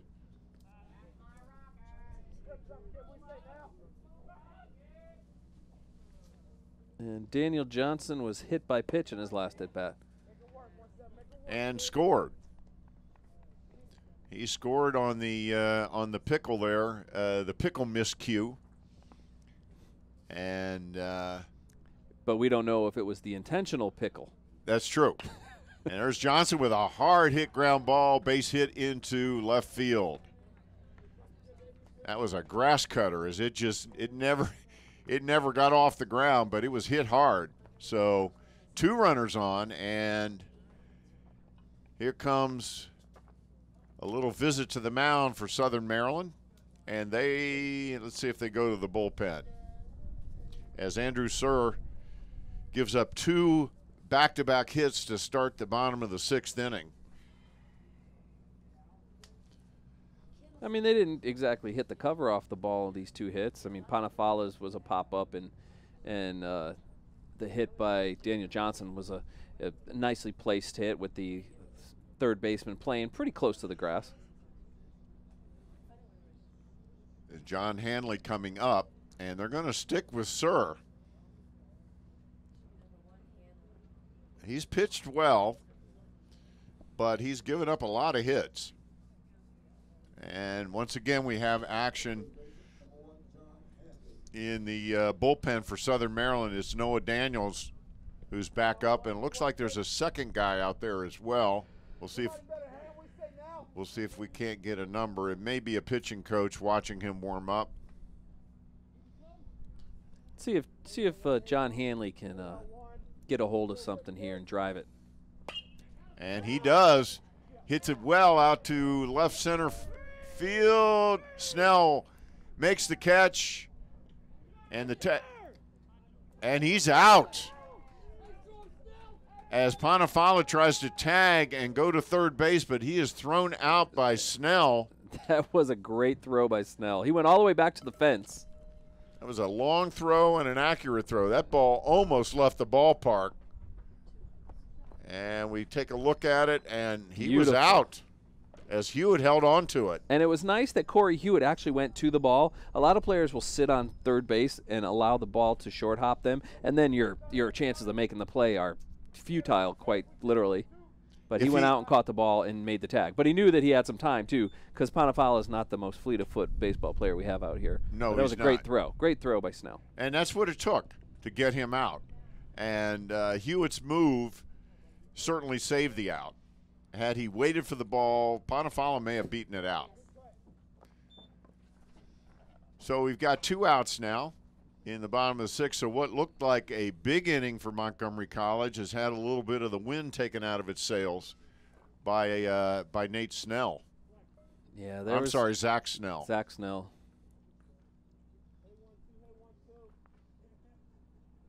So 2 outs. There's a little blooper to first, and Ramaya gathers it in for the 3rd out of the inning.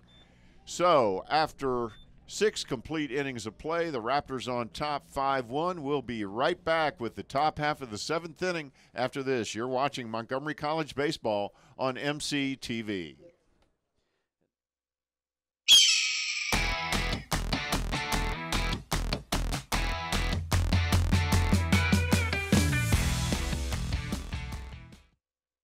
No matter where you're headed, no matter what your age, you'll find it all here at Montgomery College. Small class sizes, over 130 programs of study, nationally ranked NJCAA athletics. Register today.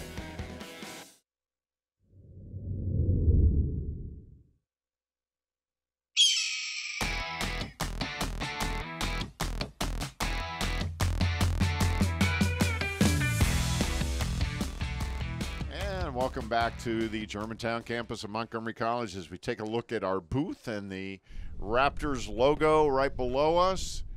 We are ready for the top of the 7th inning. Gus Gill still in there for Montgomery College. He's pitched 6 strong innings, allowed just the 1 run, but it's unearned.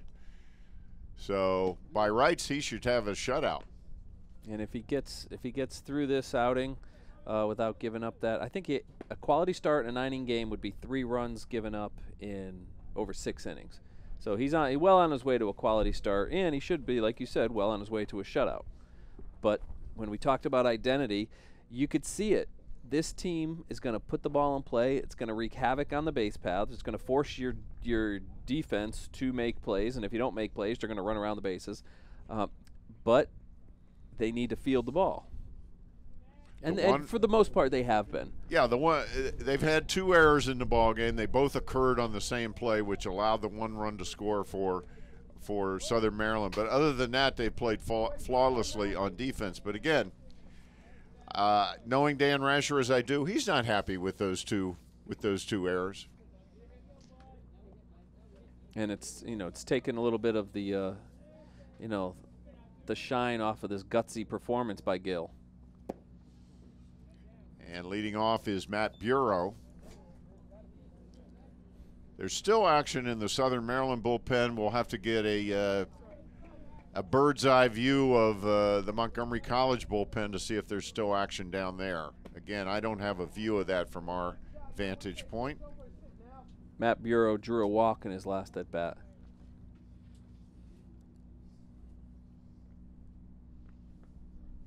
And he's been one of Gus Gill's 7 strikeout victims. And he is number 8 Indeed on the strikeout list. As Gus Gill still showing great velocity there. I think that might have been that little slider. Yep, that's a little slider. Down the zone. And he's kept him off balance with that all day long. And that brings up Hunter Moeller, who you and I have been very impressed with, Marcus. And he's gotten, last 2 at-bats, he's had 2 ground outs to shortstop. Has been on via a walk, his first time up. So this is his 4th appearance, and he's 0 for 2. Bishop McNamara High School, another good sports high school. Just misses. 1 ball, 1 strike.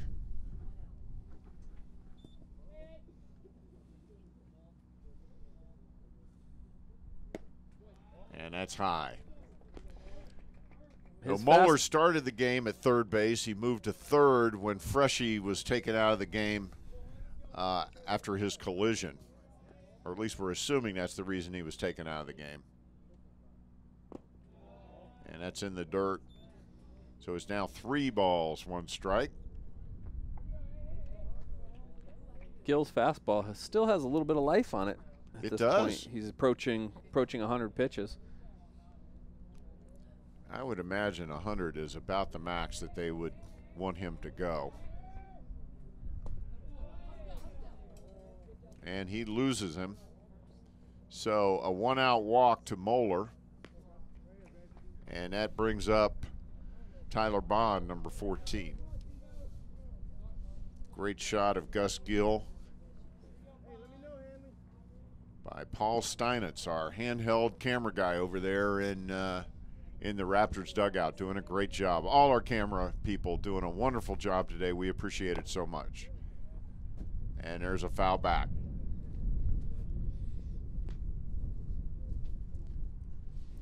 And as a matter of fact, some of our camera guys are alums.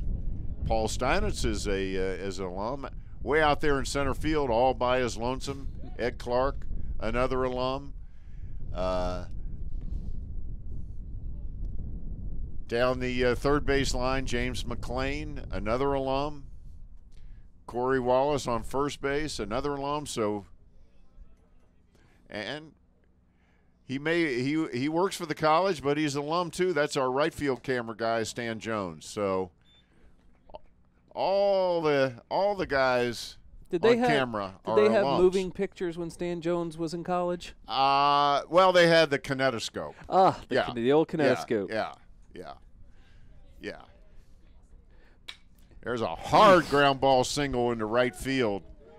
And Moeller's going to motor into third base as Bond got all of that one. Yeah, you know what? That's probably the most violent contact that has been made by CSM today.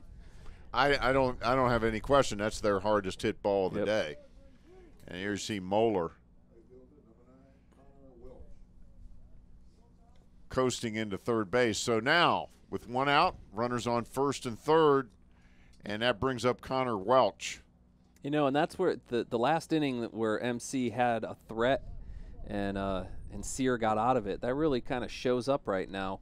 If somebody gets a hold of one here, and you're talking about a 5-4 game. Yeah.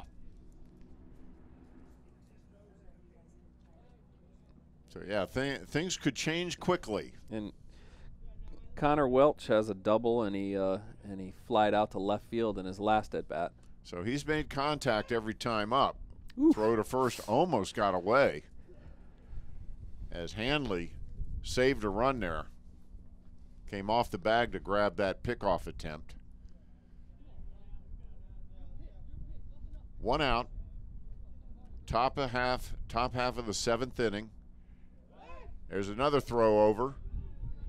And again, Hanley has to reach for it. So obviously Bond. And he's got to be careful, too, because Hanley has the sun glaring right in his eyes from that pickoff attempt. Well, Bond has 16 steals on the season. So, and there he goes. And at that time it was a hit and run. So they have reason to be concerned about Mr. Bond with those 16 steals. And not that Connor knows, but Bond had that base stolen by a mile. Oh, he sure did. Oh, he got a tremendous jump. And we've just been told that Gill has gone over 100 pitches.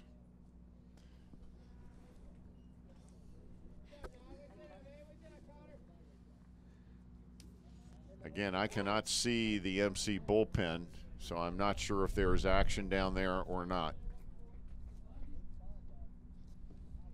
And we're told someone is up and warming in the MC bullpen. And that is number 6, John Maloney. He was up last inning as well. We saw John Maloney pitch against Burlington. He pitched a good game. Yes, he did. Yeah, he fought hard out on the mound.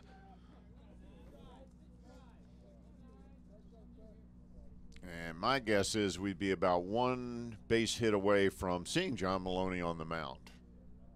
But there's a ground ball to third. Ponifala goes to second for one, over to first, not in time. The run scores, and that makes it 5-2 as Welch brings in Moeller on a fielder's choice grounder. The ball just wasn't hit hard enough to turn a double play. Yep, and that is his RBI on the fielder's choice. So that makes it 5-2, and Fearington up now with 2 outs, and Welch on first. Barrington grounded out to shortstop in his last at-bat, and he's also struck out and walked. So this is his 4th appearance. So with the pitch count being what it is, this may well be the final inning for Gus Gill. He's certainly pitched well. There's a ground ball, base hit up the middle, and fielded by Ian Velez, gets it back in. So runners now on first and second with 2 outs. Nice piece of hitting by Farrington. Just got the bat head down on the ball. The ball's a little bit low down on his knees. Nice hit. And that brings up Snell. Zach Snell's had a bit of a tough day at the plate. Strikeout, fly out, and a walk. Made an excellent defensive play in the outfield last inning, however. I'm thinking Dan Rasher wants Gus Gill to really get this batter right now because he is very dangerous. He's the one that's got the power to put the ball over the fence. He's keeping the ball low in the zone.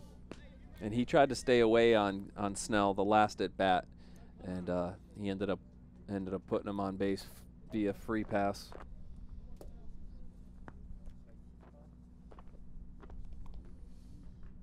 So Jeff Stone pays a little visit.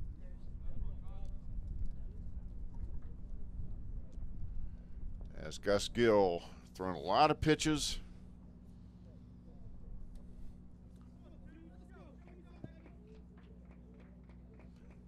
That arm's going to be tired tonight. And there's foul back. He muscled up and threw a fastball.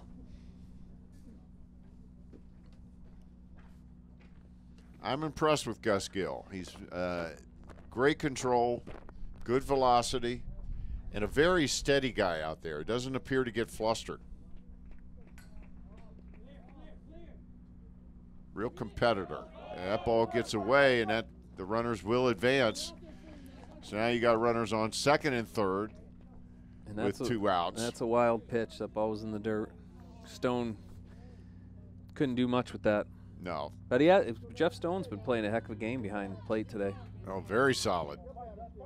So now, Zach Snell with a real opportunity to tighten this ball game up. And that's going to be a wild pitch again, and that will allow a run to score. So it is now 5-3 as back-to-back wild pitches. And here comes Dan Rasher out of the Raptors dugout. Now that's probably going to do it. I would think so. And we did just see the signal to the bullpen. So Gus Gill pitches 6 2/3 innings and leaves with a 5-3 lead. Solid outing by Gus Gill. Actually deserved a much better looking line score based on the error. He struck out 8 guys, gave up 2 earned runs, but via bases on ball or hit by pitch, that's 7 batters got on by free pass. And that's something that Gus Gill doesn't want to do. And that's something he hasn't done all year. So John Maloney will be the new pitcher for Montgomery College. He is one of the few sophomores on the team. He's pitched in 5 games so far this season, started 3. And this game suddenly became interesting. Yeah. I mean, we were kind of coasting through 5 innings at a 5-0 clip, and one thing leads to another, and we have guy on third base, guy in first base, and it's 5-3 with a new pitcher. And we know, we've talked about it, that the 1 and 2 pitchers are Brandon Humbrinson and Gus Gill. So things have gotten even more interesting. We'll see what John Maloney has. This is a big batter. Facing Jeremy Ramalia, or let's see. Oh, actually, we have Moeller. So Garrett Moeller's up. He's got a single hit by pitch, and he's actually got on via the error at shortstop in his last at bat. So he's been on every time up, but he'll be facing John Maloney as we get a panoramic view of the Germantown area, courtesy of Ed Clark out there in center field. Beautiful. Gotta love the day. pine trees out there. Yeah, love it. And there's our rapidly expanding Germantown campus. And then we see John Maloney and Jeff Stone. And John Maloney will be facing Garrett Moeller, the DH. We see over 60,000 students walking in and out of our doors a year, so we need to expand here, Mr. Brown. A lot of students on our 3 campuses, and we also, of course, have the Gaithersburg Business Center. Center in Wheaton. Right.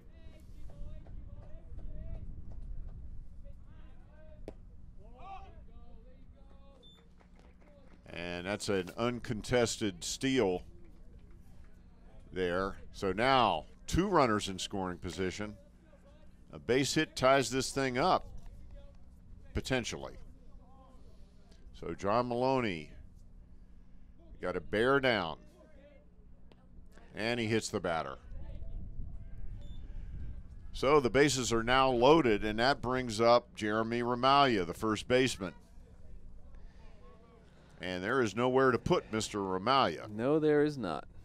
That is not what John Maloney wanted to do, and that's drill Garrett Moeller in the back of the leg. So Ramalia out of North Point High School. Jeremy Ramalia actually was hit by a pitch in his last at bat, flied out to left field, and he struck out today. Yeah, he took one in the hip the last time up. So this is a key situation here in the ballgame. Top half of the 7th inning, 2 runs already in for Southern Maryland. The bases loaded, 2 outs, and there's a base hit into the gap. That'll score at least 2. Here comes the tying run across the plate, and the game is now tied at 5. As Jeremy Ramalia lines one into the right center field gap. Wow. And you know, MC has left a lot of guys on base, and they've squandered a lot of potential big innings this afternoon. I mean, sure, you can give credit to Andrew Sear, you know, for coming through and, you know, and really bearing down, but they left a lot of guys out on second and third base. That brings up Corey Hewitt. He struck out his first time up to end the last inning for Southern Maryland. He came in as a defensive replacement. We've got more activity in the Raptors bullpen. Thanks, Scott Youngblood. There's a ground ball to short. Kozarski makes the easy play at second, and that ends the inning, but not before Southern Maryland puts a 4 spot on the board to tie this thing up at 5. So after 6.5 innings of play, the Raptors and the Hawks are tied at 5. We'll be right back with the bottom half of the 7th inning after this.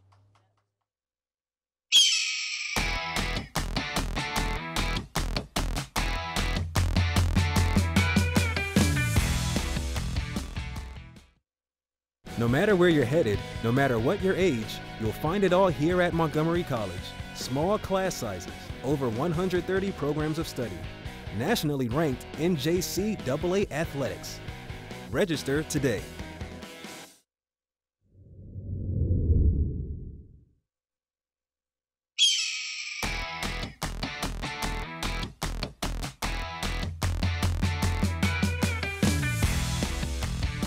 And welcome back to the Germantown campus of Montgomery College. There we see the iconic water tower painted like a globe that you can see for miles around. Freshly painted, I might add. That's right, freshly painted, just finished fairly recently. Prior to me working at Montgomery College, I would always drive up 270 and be like, wow, that must be a great planetarium to go see. But it wasn't a planetarium, it was a water tower. It's a water tower. So we have a brand new ball game as Montgomery College has, there's no other way of putting it, squandered a 5-run lead. Southern Maryland scored 1 in the top of the 6th and then just put 4 on the board in the top of the 7th to tie it at 5. And I'll have you know about that water tower. Way back when, there were talks of actually painting that to be a baseball. Aha. But that pitch, I guess, didn't get caught. So anyway, here's Nick Kozarski leading things off for the Raptors. So it'll be Kozarski and then Pino and then Velez. So this is the way you want to start the inning offensively for Montgomery College, with Kozarski, who could really be a leadoff hitter or a number 3 hitter even on this team. Nick's got a single today. And he grounds it right back to Sir, who throws him out at first. So 1 up, 1 away. And that brings up Antonio Pino, who is due by his standards. He really is. He has not reached base via hit all day. He grounded out to second. He walked. He popped out. And Ian Velez on deck. So Andrew Sir, he's had his struggling moments, but he has hung in there and pitched very effectively particularly the last couple of innings. And He's gotten himself out of some jams. gotten himself out of some jams and given them a lot of innings. They've had pretty much constant action in the bullpen since about the second or third inning. Southern Maryland, there's a ground ball to second, takes a weird hop. Boy, that was a weird hop. Yeah, that that took 2 or 3 weird hops, and I think Tyler Bond really was he was waiting for the next weird hop to come. I don't know if we'll be able to see it or not, but there were some crazy hops there. As that's got to be, I guess they would call that an error. Oh, we're gonna call that an error. Yeah, but I kind of feel for Bond. There's a fly ball out to right field. He gathers it in. 1 pitch, 1 out. Ian Velez got a good piece of it, but easy catch for Welch. That's the second time in a row that Ian Velez has flied out to the right fielder. So that brings up Tyler Coleman. And 2 outs, Pino on first. We are in the bottom half of the 7th inning. And Coleman hits it off the fist out into right center. The center fielder Snell gathers it in. 1 pitch for the 3rd out of the inning. So an easy inning for Sir. And so after 7 complete innings of play, we are all tied up at 5. We'll be right back with the top half of the 8th after this. You're watching Montgomery College baseball on MCTV.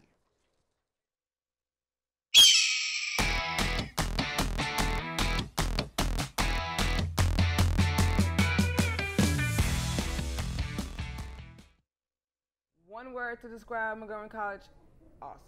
Interesting. Fun. Awesome. Perfect. Inspirational. Spectacular. Family. Nice. Diverse. Excelling. Surprising. Perfect. Opportunity. Fun. Great. Exhausting. Inspiring. Flexible. Excellent. Awesome. Awesome. Awesome.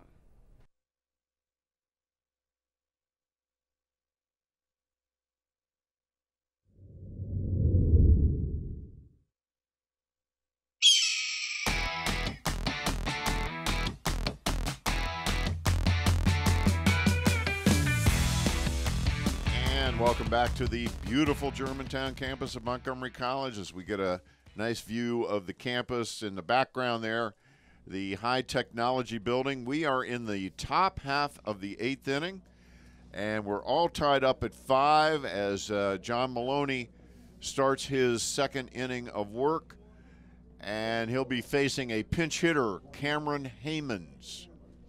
And we just got word that Andy McWilliams is warming up in the Raptors bullpen. Noah Daniels still warming up down in the Southern Maryland bullpen. So Andy McWilliams, who will start, he'll relieve. He's sort of a jack of all trades on the pitching staff. He's warming up for Montgomery College. And Cameron Hammonds, this will be his first appearance in the game, pinch hitting. And he's got a 178 batting average, but he's a big fella. He is a big fella, and he's got a lefty-righty matchup, so why not? He's replacing Matt Bureau, who hasn't had a good day at the plate, so College of Southern Maryland is bringing in the lefty-righty matchup. First pitch fouled off, and that looks like it might have hit I tell you, that ball looked like it was going to damage a car out there in the parking lot. That looked like that had parking lot written all over it. Oh, boy. If you've seen a game here, you know where not to park. Wow. There is a hard shot out to center. Ian Velez on his horse, and he pulls it in for the out. Whew. Yeah, that ball stayed up a little bit. Came hot off the bat, though. Get another look at that. Yeah, that came hot off the bat. That's a good call. And Velez gathers it in. So Hammonds goes down, and that brings up Moeller, Hunter Moeller. And he hits a shot to short, and that's for a base hit. And Nick Kozarski played it to the backhand, didn't try to get his body in front of it, and that's a cardinal sin, playing shortstop. So if you play it to the backhand, you don't have any body to get hit by the ball. That's right. Nick knows that. He doesn't need guys like us in the booth talking about it. He knows that. Coach Rasher knows that.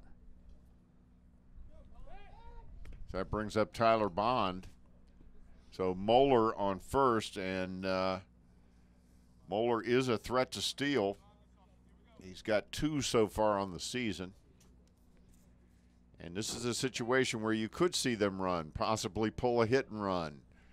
Could see a bunt here. Bond has great speed. He's their leading base stealer. So, and he also handles the bat well. He's hitting .286. So we have ourselves a situation here in the top half of the 8th inning. Yes, we do. Man on first, 1 out, and the dangerous Bond at the plate as they go to first again.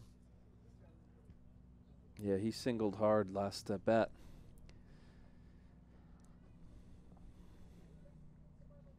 So you're in the meat of this order with Bond, Welch, Farrington, and Snell coming up.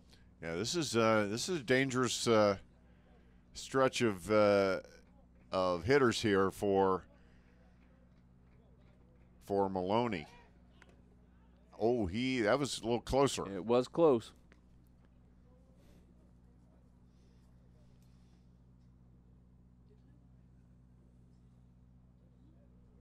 Andy McWilliams in the pen warming up for the Raptors. But, of course, their fervent hope is that John Maloney can wriggle out of this mini jam at the moment.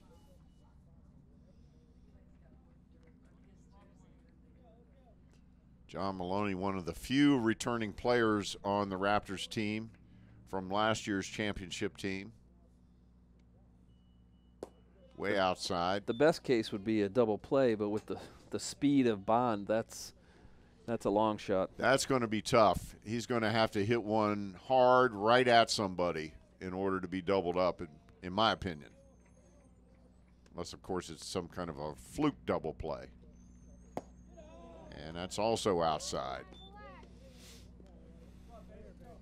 And Maloney, I think, wanted a strike on that one. He looked longingly at the umpire like, really? Well, John Maloney is in danger zone right here, and I give Tyler Bond open access to swing on a 3-0 count. He walks him on 4 pitches. Jeff Stone glances at the bench, and here comes Dan Rasher. And he's looking towards the bullpen, and he's calling to the bullpen.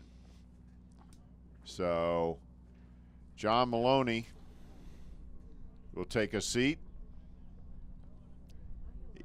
He got him out of the last inning, but got himself into trouble here in the top half of the 8th. And here comes Andy McWilliams in, number 28. Another one of our veterans.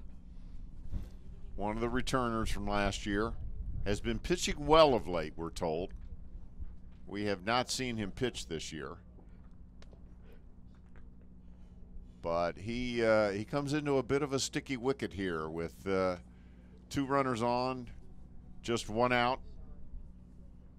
Speaking of sticky wicket, there's a new movie out called The $1 Million Arm, and it's about cricket players being, I guess, recruited to be Major League Baseball pitchers. And it's based on a true story. I don't know how loosely based, but it is based on a true story. Well, now that you mention that, I believe it was the Cleveland Indians drafted a cricket player. Yep, it's probably that particular story. I could be wrong that it's Cleveland, but I do recall a major league team in the last 2-3 years drafting a cricket player. I've always wondered about that because those guys, they bring it. You know, and even if it doesn't have a fairy tale ending, you let Disney take it over and it will have a fairy tale ending. That's right. And it'll probably be animated. So Andy McWilliams comes in for the Raptors. His ERA doesn't show it, but he has been pitching better of late. He does have a win on the season.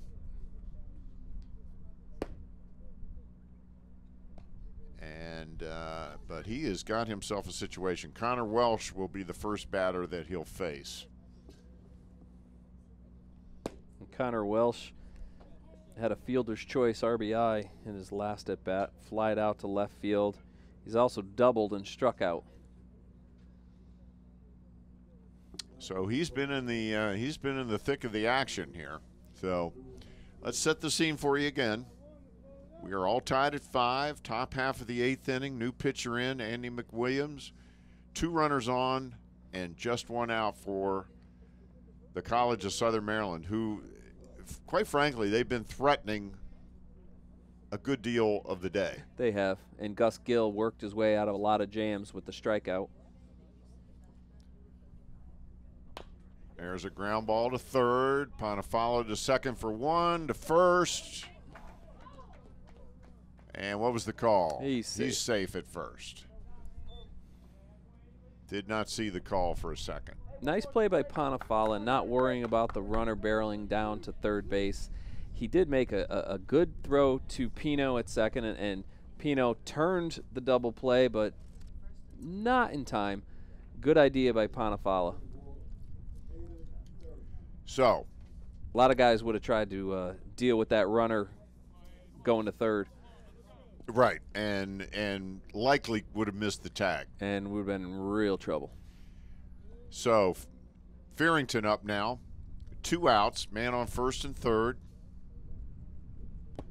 He had a single his last time up.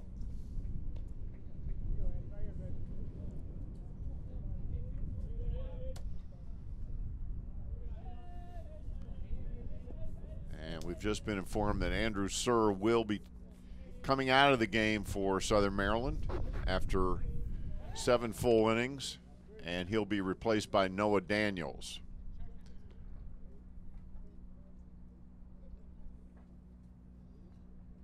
So Farrington. We have a magic crystal ball that nobody knows about.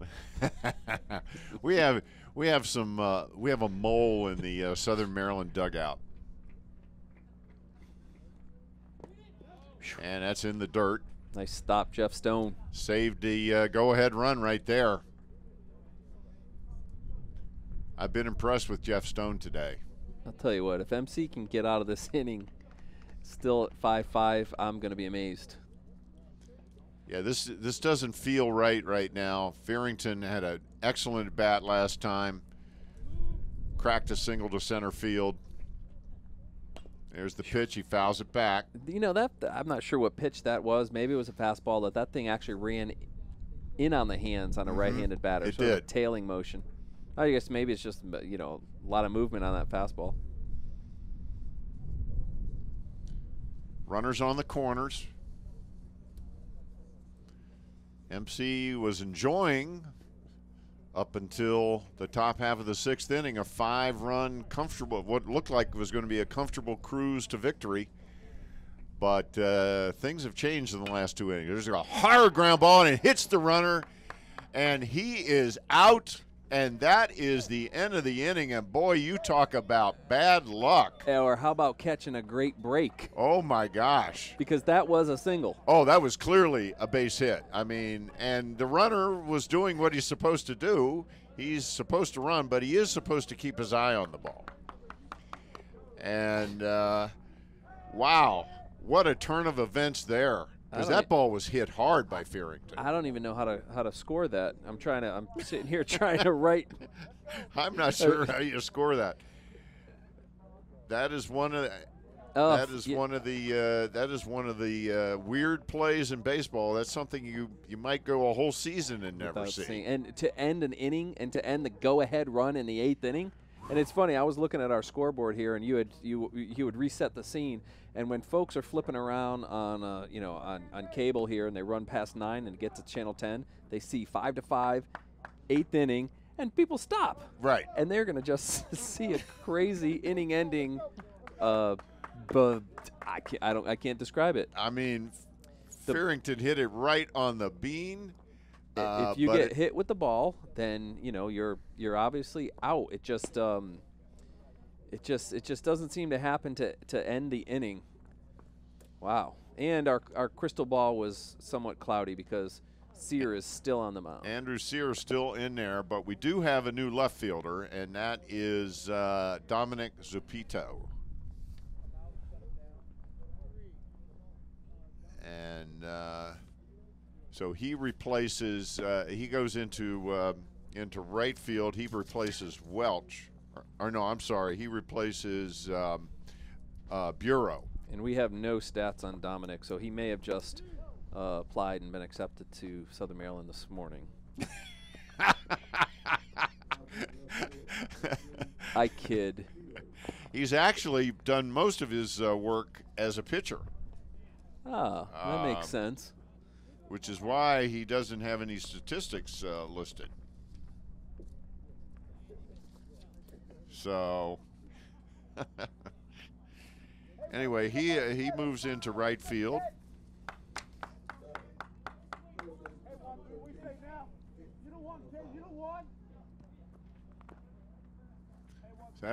So Nick Ponifalo leads things off against Andrew Surr, who we had already put into the showers, but apparently he's not in the showers. He's back out on the mound. And he starts Nick off with a slow curveball. And Nick has flied out to right field 2 consecutive times. And he's quickly ahead in the count, two strikes. Andrew Surr seems to be getting a little stronger. He's pitched 3 consecutive scoreless innings. And, of course, he starts Ponifalo out quickly with 2 strikes. It seems like his control is better. I'm not sure about and he's not a hard-throwing pitcher at all. But he's got a lot of break on his balls. And there's a base hit. Line drive, two-strike base hit. And that one, talking about control, that was put right in Nick Ponifalo's breadbasket, if you would. All right, so now we see Jack Cheseldine coming out to the mound. And he does take the ball from Andrew Surr. And Andrew Surr comes off and should get a well-deserved round of applause from his team because he pitched very well. And after a rough start, he found himself down 5-0, but he came back to pitch 3 scoreless innings in the 5th, 6th, and 7th to keep his team in the ball game, and that brings in a new pitcher for Southern Maryland. It's number 23, Noah Daniels. And this is a big kid, and I saw him kind of kicking at the dirt in the mound because his foot is falling right into the hole that Sear and Gill and everybody else has created in the plant foot on the left, his left foot, and he's not catching a good landing spot with his left foot. He is a big guy. And he's appeared in 8 games so far this season, pitched 11 innings, given up 18 hits in those 11 innings, and 12 earned runs. And we've got a pinch runner in for Nick Ponifalo, and that is number 10, Leo Donovan. So Leo Donovan comes in to run for Nick Ponifalo. Of course, Nick, we talked about Nick earlier, had the terrible ankle break last year, and still not 100%, and obviously not particularly fleet of foot. And in this situation, you need speed on the base pass. Leo has 2 stolen bases, and he's only been up at the plate 7 times. So he's got speed on first base. You have no outs. You have your guy on first, and does Dan try to put the bunt down and get Donovan to second, or does he want to play around a little bit and let Donovan take a look at, at the move that Daniels has, and maybe he can steal a base without sacrificing. And of course, Panafala has 2 RBIs already in this ball game. Knocked in the first 2 runs of the game for Montgomery College way back in the first inning, and he does show bunt.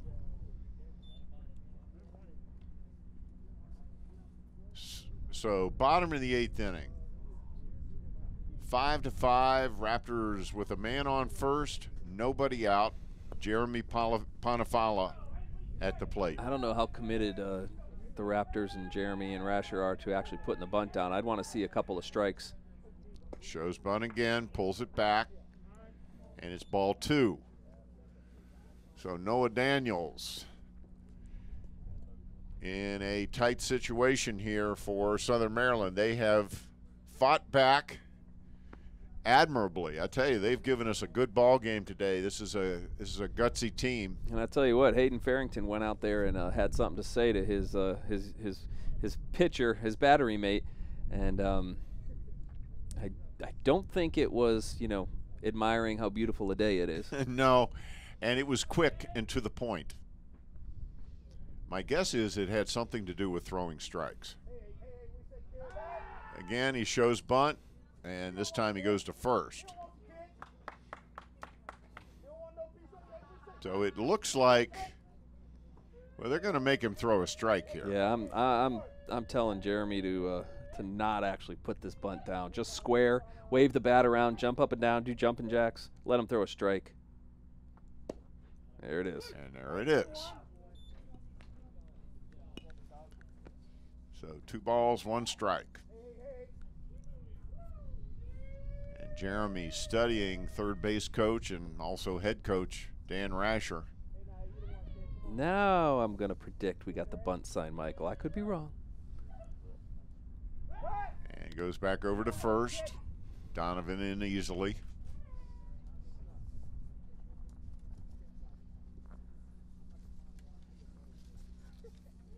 That's why baseball's such a wonderful game, because everybody out here is thinking. And everybody thinks they know what the other team is thinking. It is a thinking man's game. Donovan with a good lead. He's going. Ball's in the dirt. There's the throw. Whew.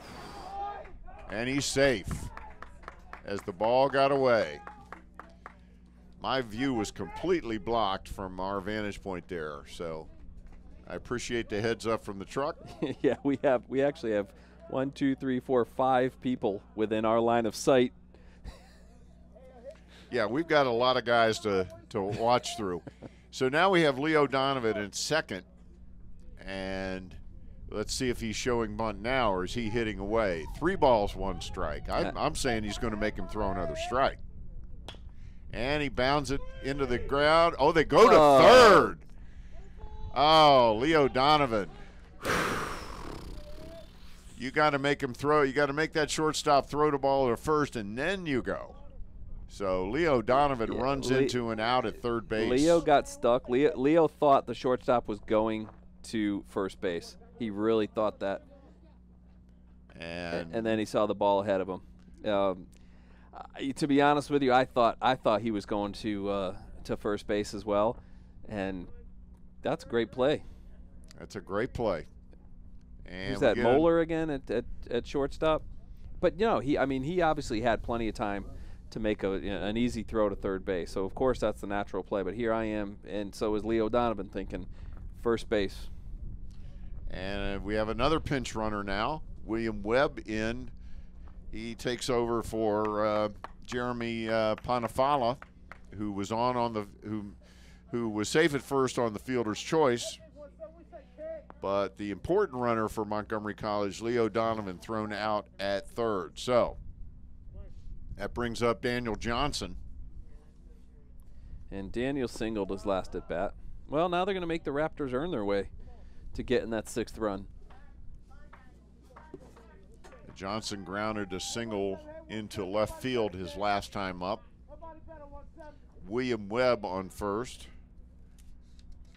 First time we've seen him this year. He's a sophomore out of, and he is out at he's first out, as yeah. he picked him off. And He got him leaning towards second. Yeah, well, William took probably 2 steps towards second base before he realized that Noah Daniel was going to turn and throw. So the pinch runner erased on the pickoff. And he was out. It's a great call. Excellent replay by the award-winning Dan Rankin. Dan Rankin on replay. Sounds like a book title, doesn't it? Dan Rankin on replay. It could be Dan Rankin on anything. Oh, he he's just an wins oracle. awards. He's an oracle.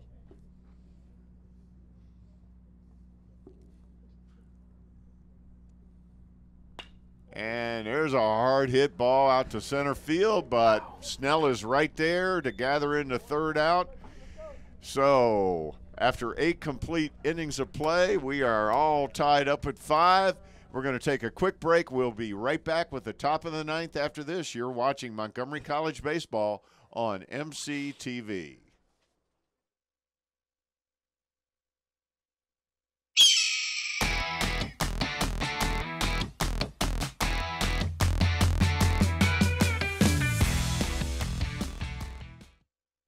No matter where you're headed, no matter what your age, you'll find it all here at Montgomery College. Small class sizes, over 130 programs of study. Nationally ranked NJCAA athletics. Register today.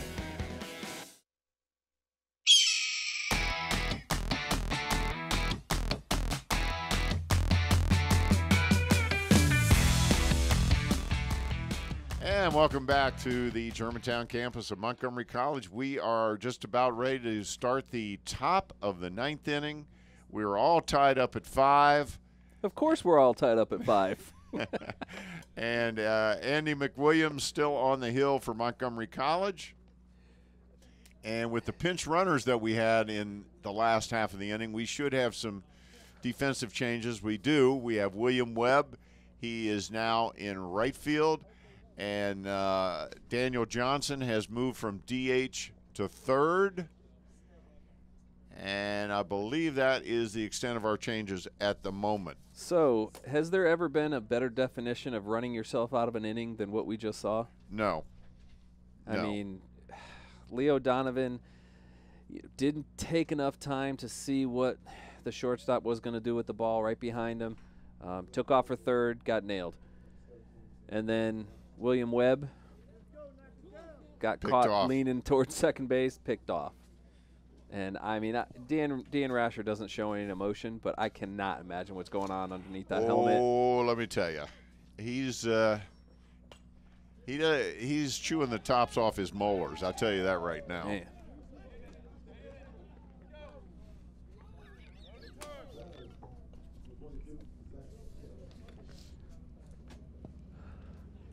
Yeah.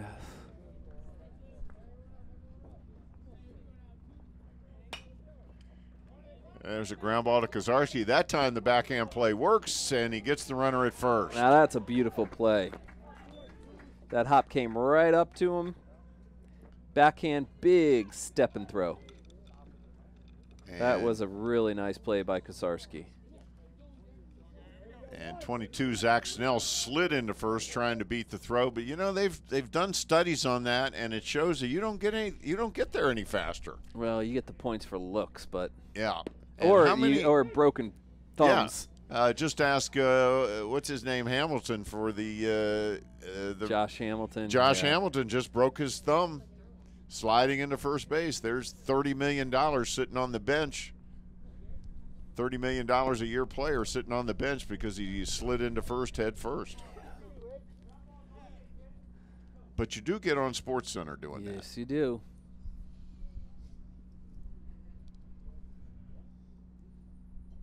So Garrett Moeller up. He's been in the thick of things. There's a bouncer up the middle, and it finds its way through. That's a seeing eye single there by Moeller.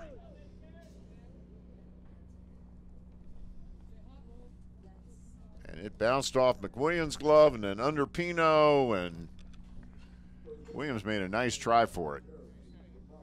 But to no avail. So Jeremy Romalia, he's been in the middle of a lot of things today. His last at bat was a 2 RBI single.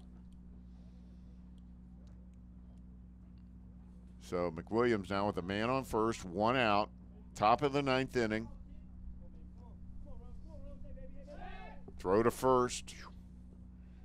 That was a low throw. Nice pickup by Hanley. I think the last time we did an afternoon game here at the Germantown campus, didn't it go 14 innings against Hagerstown? Yeah, yes, it did. There's another ground ball to Kozarski deep, and he gets him. Nice arm by Kozarski. Again, deep in the hole. Almost looked like he lost his balance a little bit on that throw, didn't it?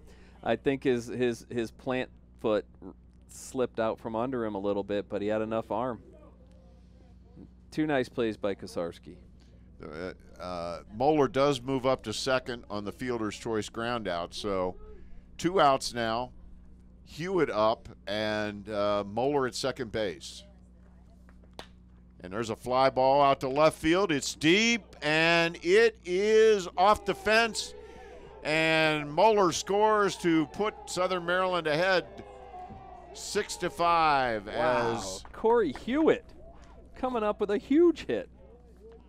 and that's the definition of a clutch hit there. And with 2 outs in the 9th inning. And this is a replacement player who's batting 143 on the season and just struck out in his last at bat, and he just puts one to the fence for the go-ahead run in the 9th inning. And Tyler Coleman is going to take a look at that and want to take a different track at that ball because he actually turned his back a little too early, I think, in my opinion. And that brings up. But I also don't think that they were giving him much respect in left field as well. Right. That brings up Dominic Zupito. And he was a defensive replacement a couple innings ago. This is his first time up. So Corey Hewitt with the big RBI in the top of the 9th to put Southern Maryland on top. And that ball gets away, and Hewitt advances to third base.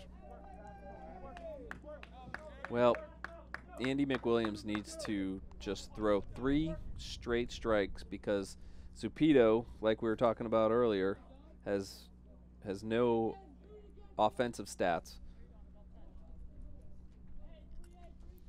Not that we could find, let's put it that way. Just throw strikes.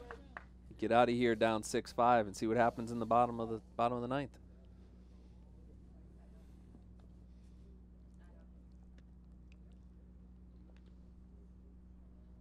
Ground ball would end this inning.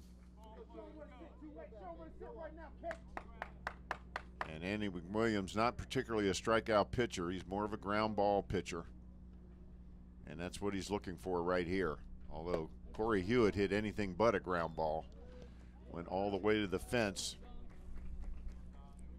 to plate the go-ahead run for Southern Maryland, who have come from behind. They were down 5-0 going into the 6th inning.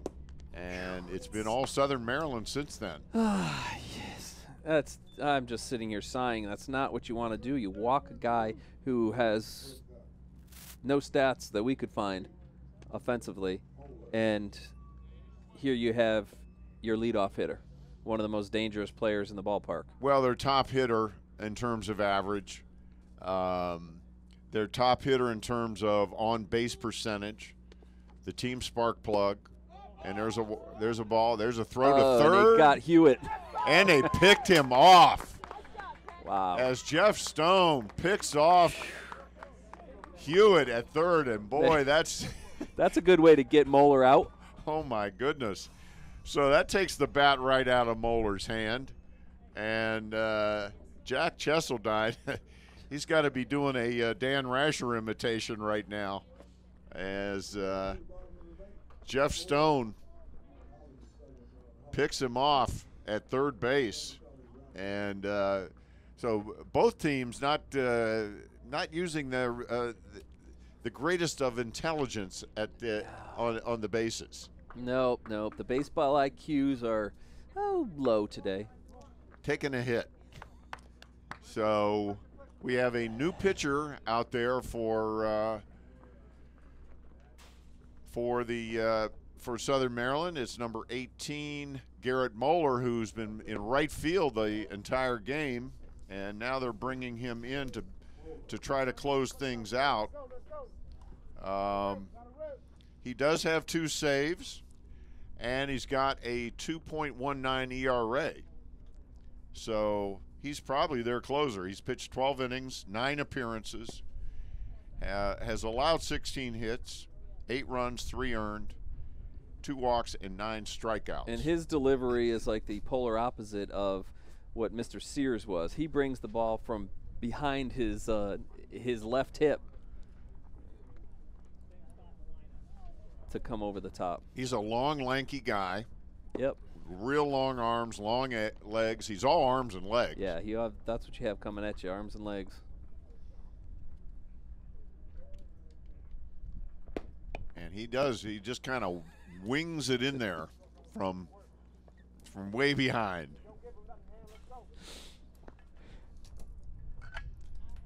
And he'll be facing John Hanley. John Hanley will lead off. We see Joe Coleman in the on-deck circle. So Joe is going to pinch hit, and then Kozarski. You know, and Moeller can just come out here and throw straight heat, and he's got a nice little curveball from what I've seen here in the warm-ups. But you know, he's got 1 inning out here, unless they score a run and we go into extras.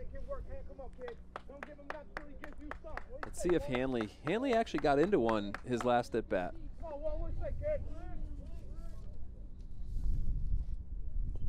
Out to left center field. So John Hanley leading things off for the Raptors, who are trailing 6-5 in the top half of the 9th inning. Facing new pitcher Garrett Moeller. First pitch is outside for a ball.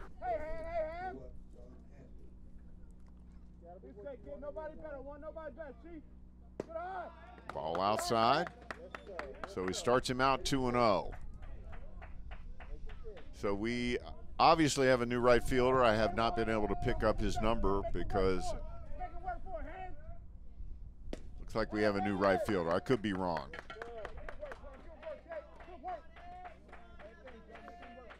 Okay, I stand corrected. Actually, I think that's Gus Gill out there. Or not Gus Gill, that's our Gus Gill. That's Connor Welsh. Yeah, he's been out there. Yeah. And 4-pitch walk to start the 9th. Yeah, we know Connor Welch well. And here comes Joe Coleman.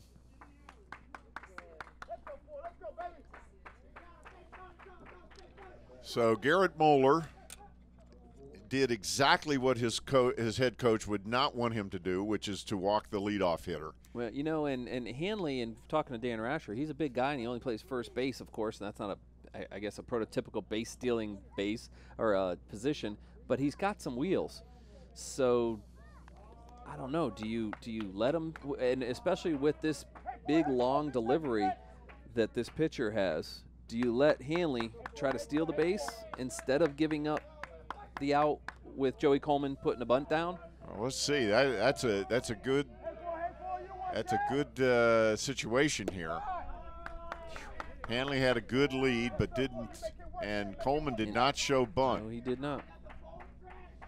Joe Coleman, one of the 6 returning players from last year's team, played a key role in that 14-inning game that you referred to earlier.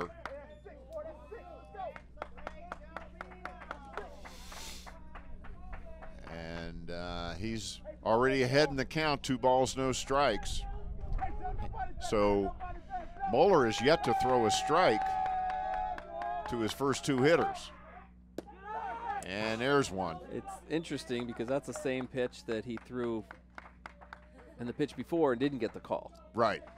And so, that looked very borderline. That looked a little more outside than the prior pitch. It did.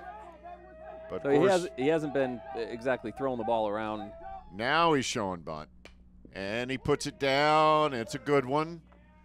That'll definitely get the runner to second base, and Hanley in standing up. Coleman does the job, moves the runner up, and that brings up Nick Kozarski. So Coleman does his job, lays down the sac bunt. Moves the runner into scoring position. 1 out, top of the 9th inning. Nick Kozarski at the plate. And Nick had that costly error earlier in the game, and there's some redemption going on here, I'm sure. There's the pitch, high and tight. He looks to me like Moeller looks to me like he has a little more velocity than Sir. Yeah, I think he does.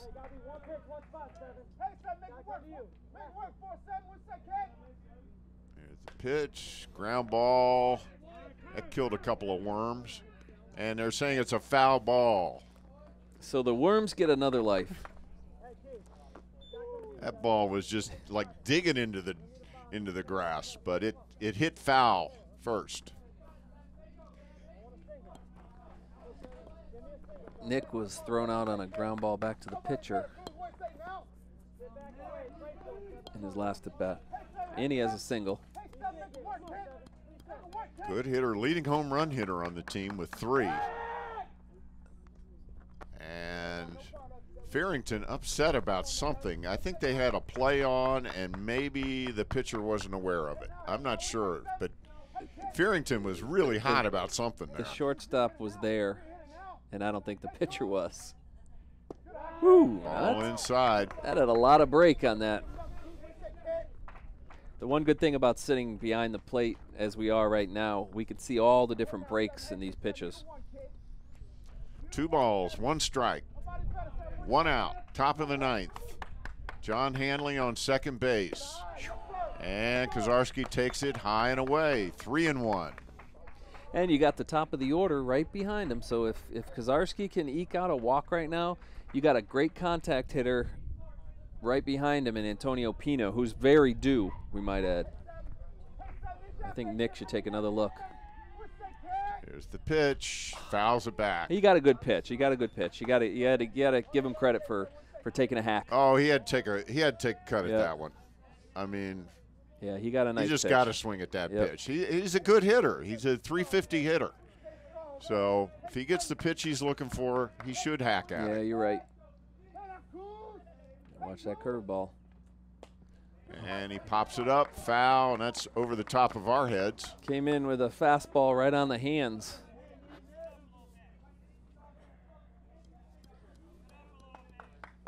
Looking out to the bullpen, I do not see any action in the Southern Maryland bullpen, so it's Moeller's game at this point to save.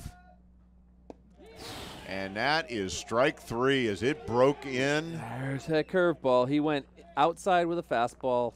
Kozarski fouled it off. He went inside with a fastball. Kozarski fouled it off, and then he set him up with that big looping curveball and froze him. Absolutely frozen. So that leaves it up to Antonio Pino. The weight of this game is on his shoulders. And there is a shot into the gap, and that is going to score a run. As Pino motors into second base, Hanley scores to tie it up. Oh. Antonio Pino hits the first pitch he sees for a line drive double into the right center field gap to score John Hanley easily and tie it up at 6. What a great piece of hitting. He took the first pitch that he saw. And just went with it. Just went with it. He took it off the outside corner and went right into the right center field gap with it, and that scores the tying run and brings up Ian Velez with Antonio Pino in scoring position at second base. In the last 10 minutes, he's been watching this kid throw. So he knew what was coming, and he gave him a fastball, and Antonio Pino put it out into right center field, and the game is tied. Great piece of hitting. The guy was due. He's hitting .439, and that's his first single of the game, or first hit of the game. And now you have your .540 hitter. Ian Velez, high. Oh, I'm sorry. This is Velez. Your .540 hitter is standing right behind him. Well, Velez is no slouch at 352. 31 hits and 88 at bats. You're right. Got 8 RBIs on the season. And he's been on base a couple of times today with singles. So Ian Velez, 1 ball, 1 strike, 2 outs, man on second. And there's a bouncer to third. It's going to be tough. And he's going to beat it out. And here comes Pino. And he scores. He is safe at the plate. As Antonio Pino has scored from second base to win the game for the Raptors as he knocked Jeremy Ramalia off his feet. And the little fella scores the winning run on a bouncer by Ian Velez. So Montgomery College comes back with a 2-run rally in the bottom of the 9th inning to steal this game. Wow. You got to say, they stole this game from the Southern Maryland Hawks. Congratulations, Antonio Pino. You just had the, the nicest 2 minutes of baseball of your life. And we've got it all on MCTV. And now we're going to see it. There's the chopper by Velez. There was no way they were getting Velez. And Hewitt didn't make a good play on the ball and actually threw the ball in the dirt. And Pino said, "I'm just going," and there he went. and he took the catcher out. He took Farrington. Farrington's about a 250-pound player, and Pino is probably 150 pounds. Oh boy, look how fired up that team is. What a great win. Wow, what a sudden death win there for Montgomery College. Talk about a dangerous couple of guys at the top of the lineup, with Antonio Pino coming up with a huge hit to tie the game and then just working his way around. So all he did was win the game. As soon as I saw Ian Velez bound that ball into the dirt and take that hop, I said, there's no way they're going to get him. Corey Hewitt was in a hurry. He knows about the speed of Velez. He bobbled the ball. He made a bad throw. And then Pino just took off and said, "I'm scoring. That's some We're serious, going home." And that's great instincts by Pino as well. Great baseball instincts. And the Raptors pull one out of the fire. That's all you can say. They absolutely stole this one from Southern Maryland, who looked like they had it in the bag. But the Raptors, thanks to Antonio Pino and Ian Velez and John Hanley, managed to score 2 there in the bottom of the 9th inning to pull it out. What do you think, Marcus? Well, that was a heck of a game, and here we thought 5-0, 5 innings through the game, and next thing you know, it's 6-5 Southern Maryland, and we were about to pack things up. Oh, it looked like it was over. 2 outs. Pino comes up, knocks in the tying run, and then scores the winning run. And we're going to take one last look at it before we say goodbye. There it is. Ian Velez knocks that ball into the dirt. It bounced high. Hewitt couldn't handle it, made a bad throw to first, and then I can't get over Pino just taking out Ramalia to play. There was no other choice. No, he had to do it. The ball came up the line, and Antonio had to get down and get underneath the ball, and he took out Farrington there at the at the plate, and jumped back up and jumped on home base to say, "Look I'm here," and there's your win, and there's your celebration. And that's the kind of win that can make a young team grow up real fast. So once again, from the Germantown campus of Montgomery College, the Montgomery College Raptors with an improbable 2-out rally in the bottom of the 9th inning to take the game 7-6 from the Southern Maryland Hawks. For Marcus Rosano, for everybody on the hard-working Montgomery College television crew, thank you so much for watching Montgomery College baseball on MCTV.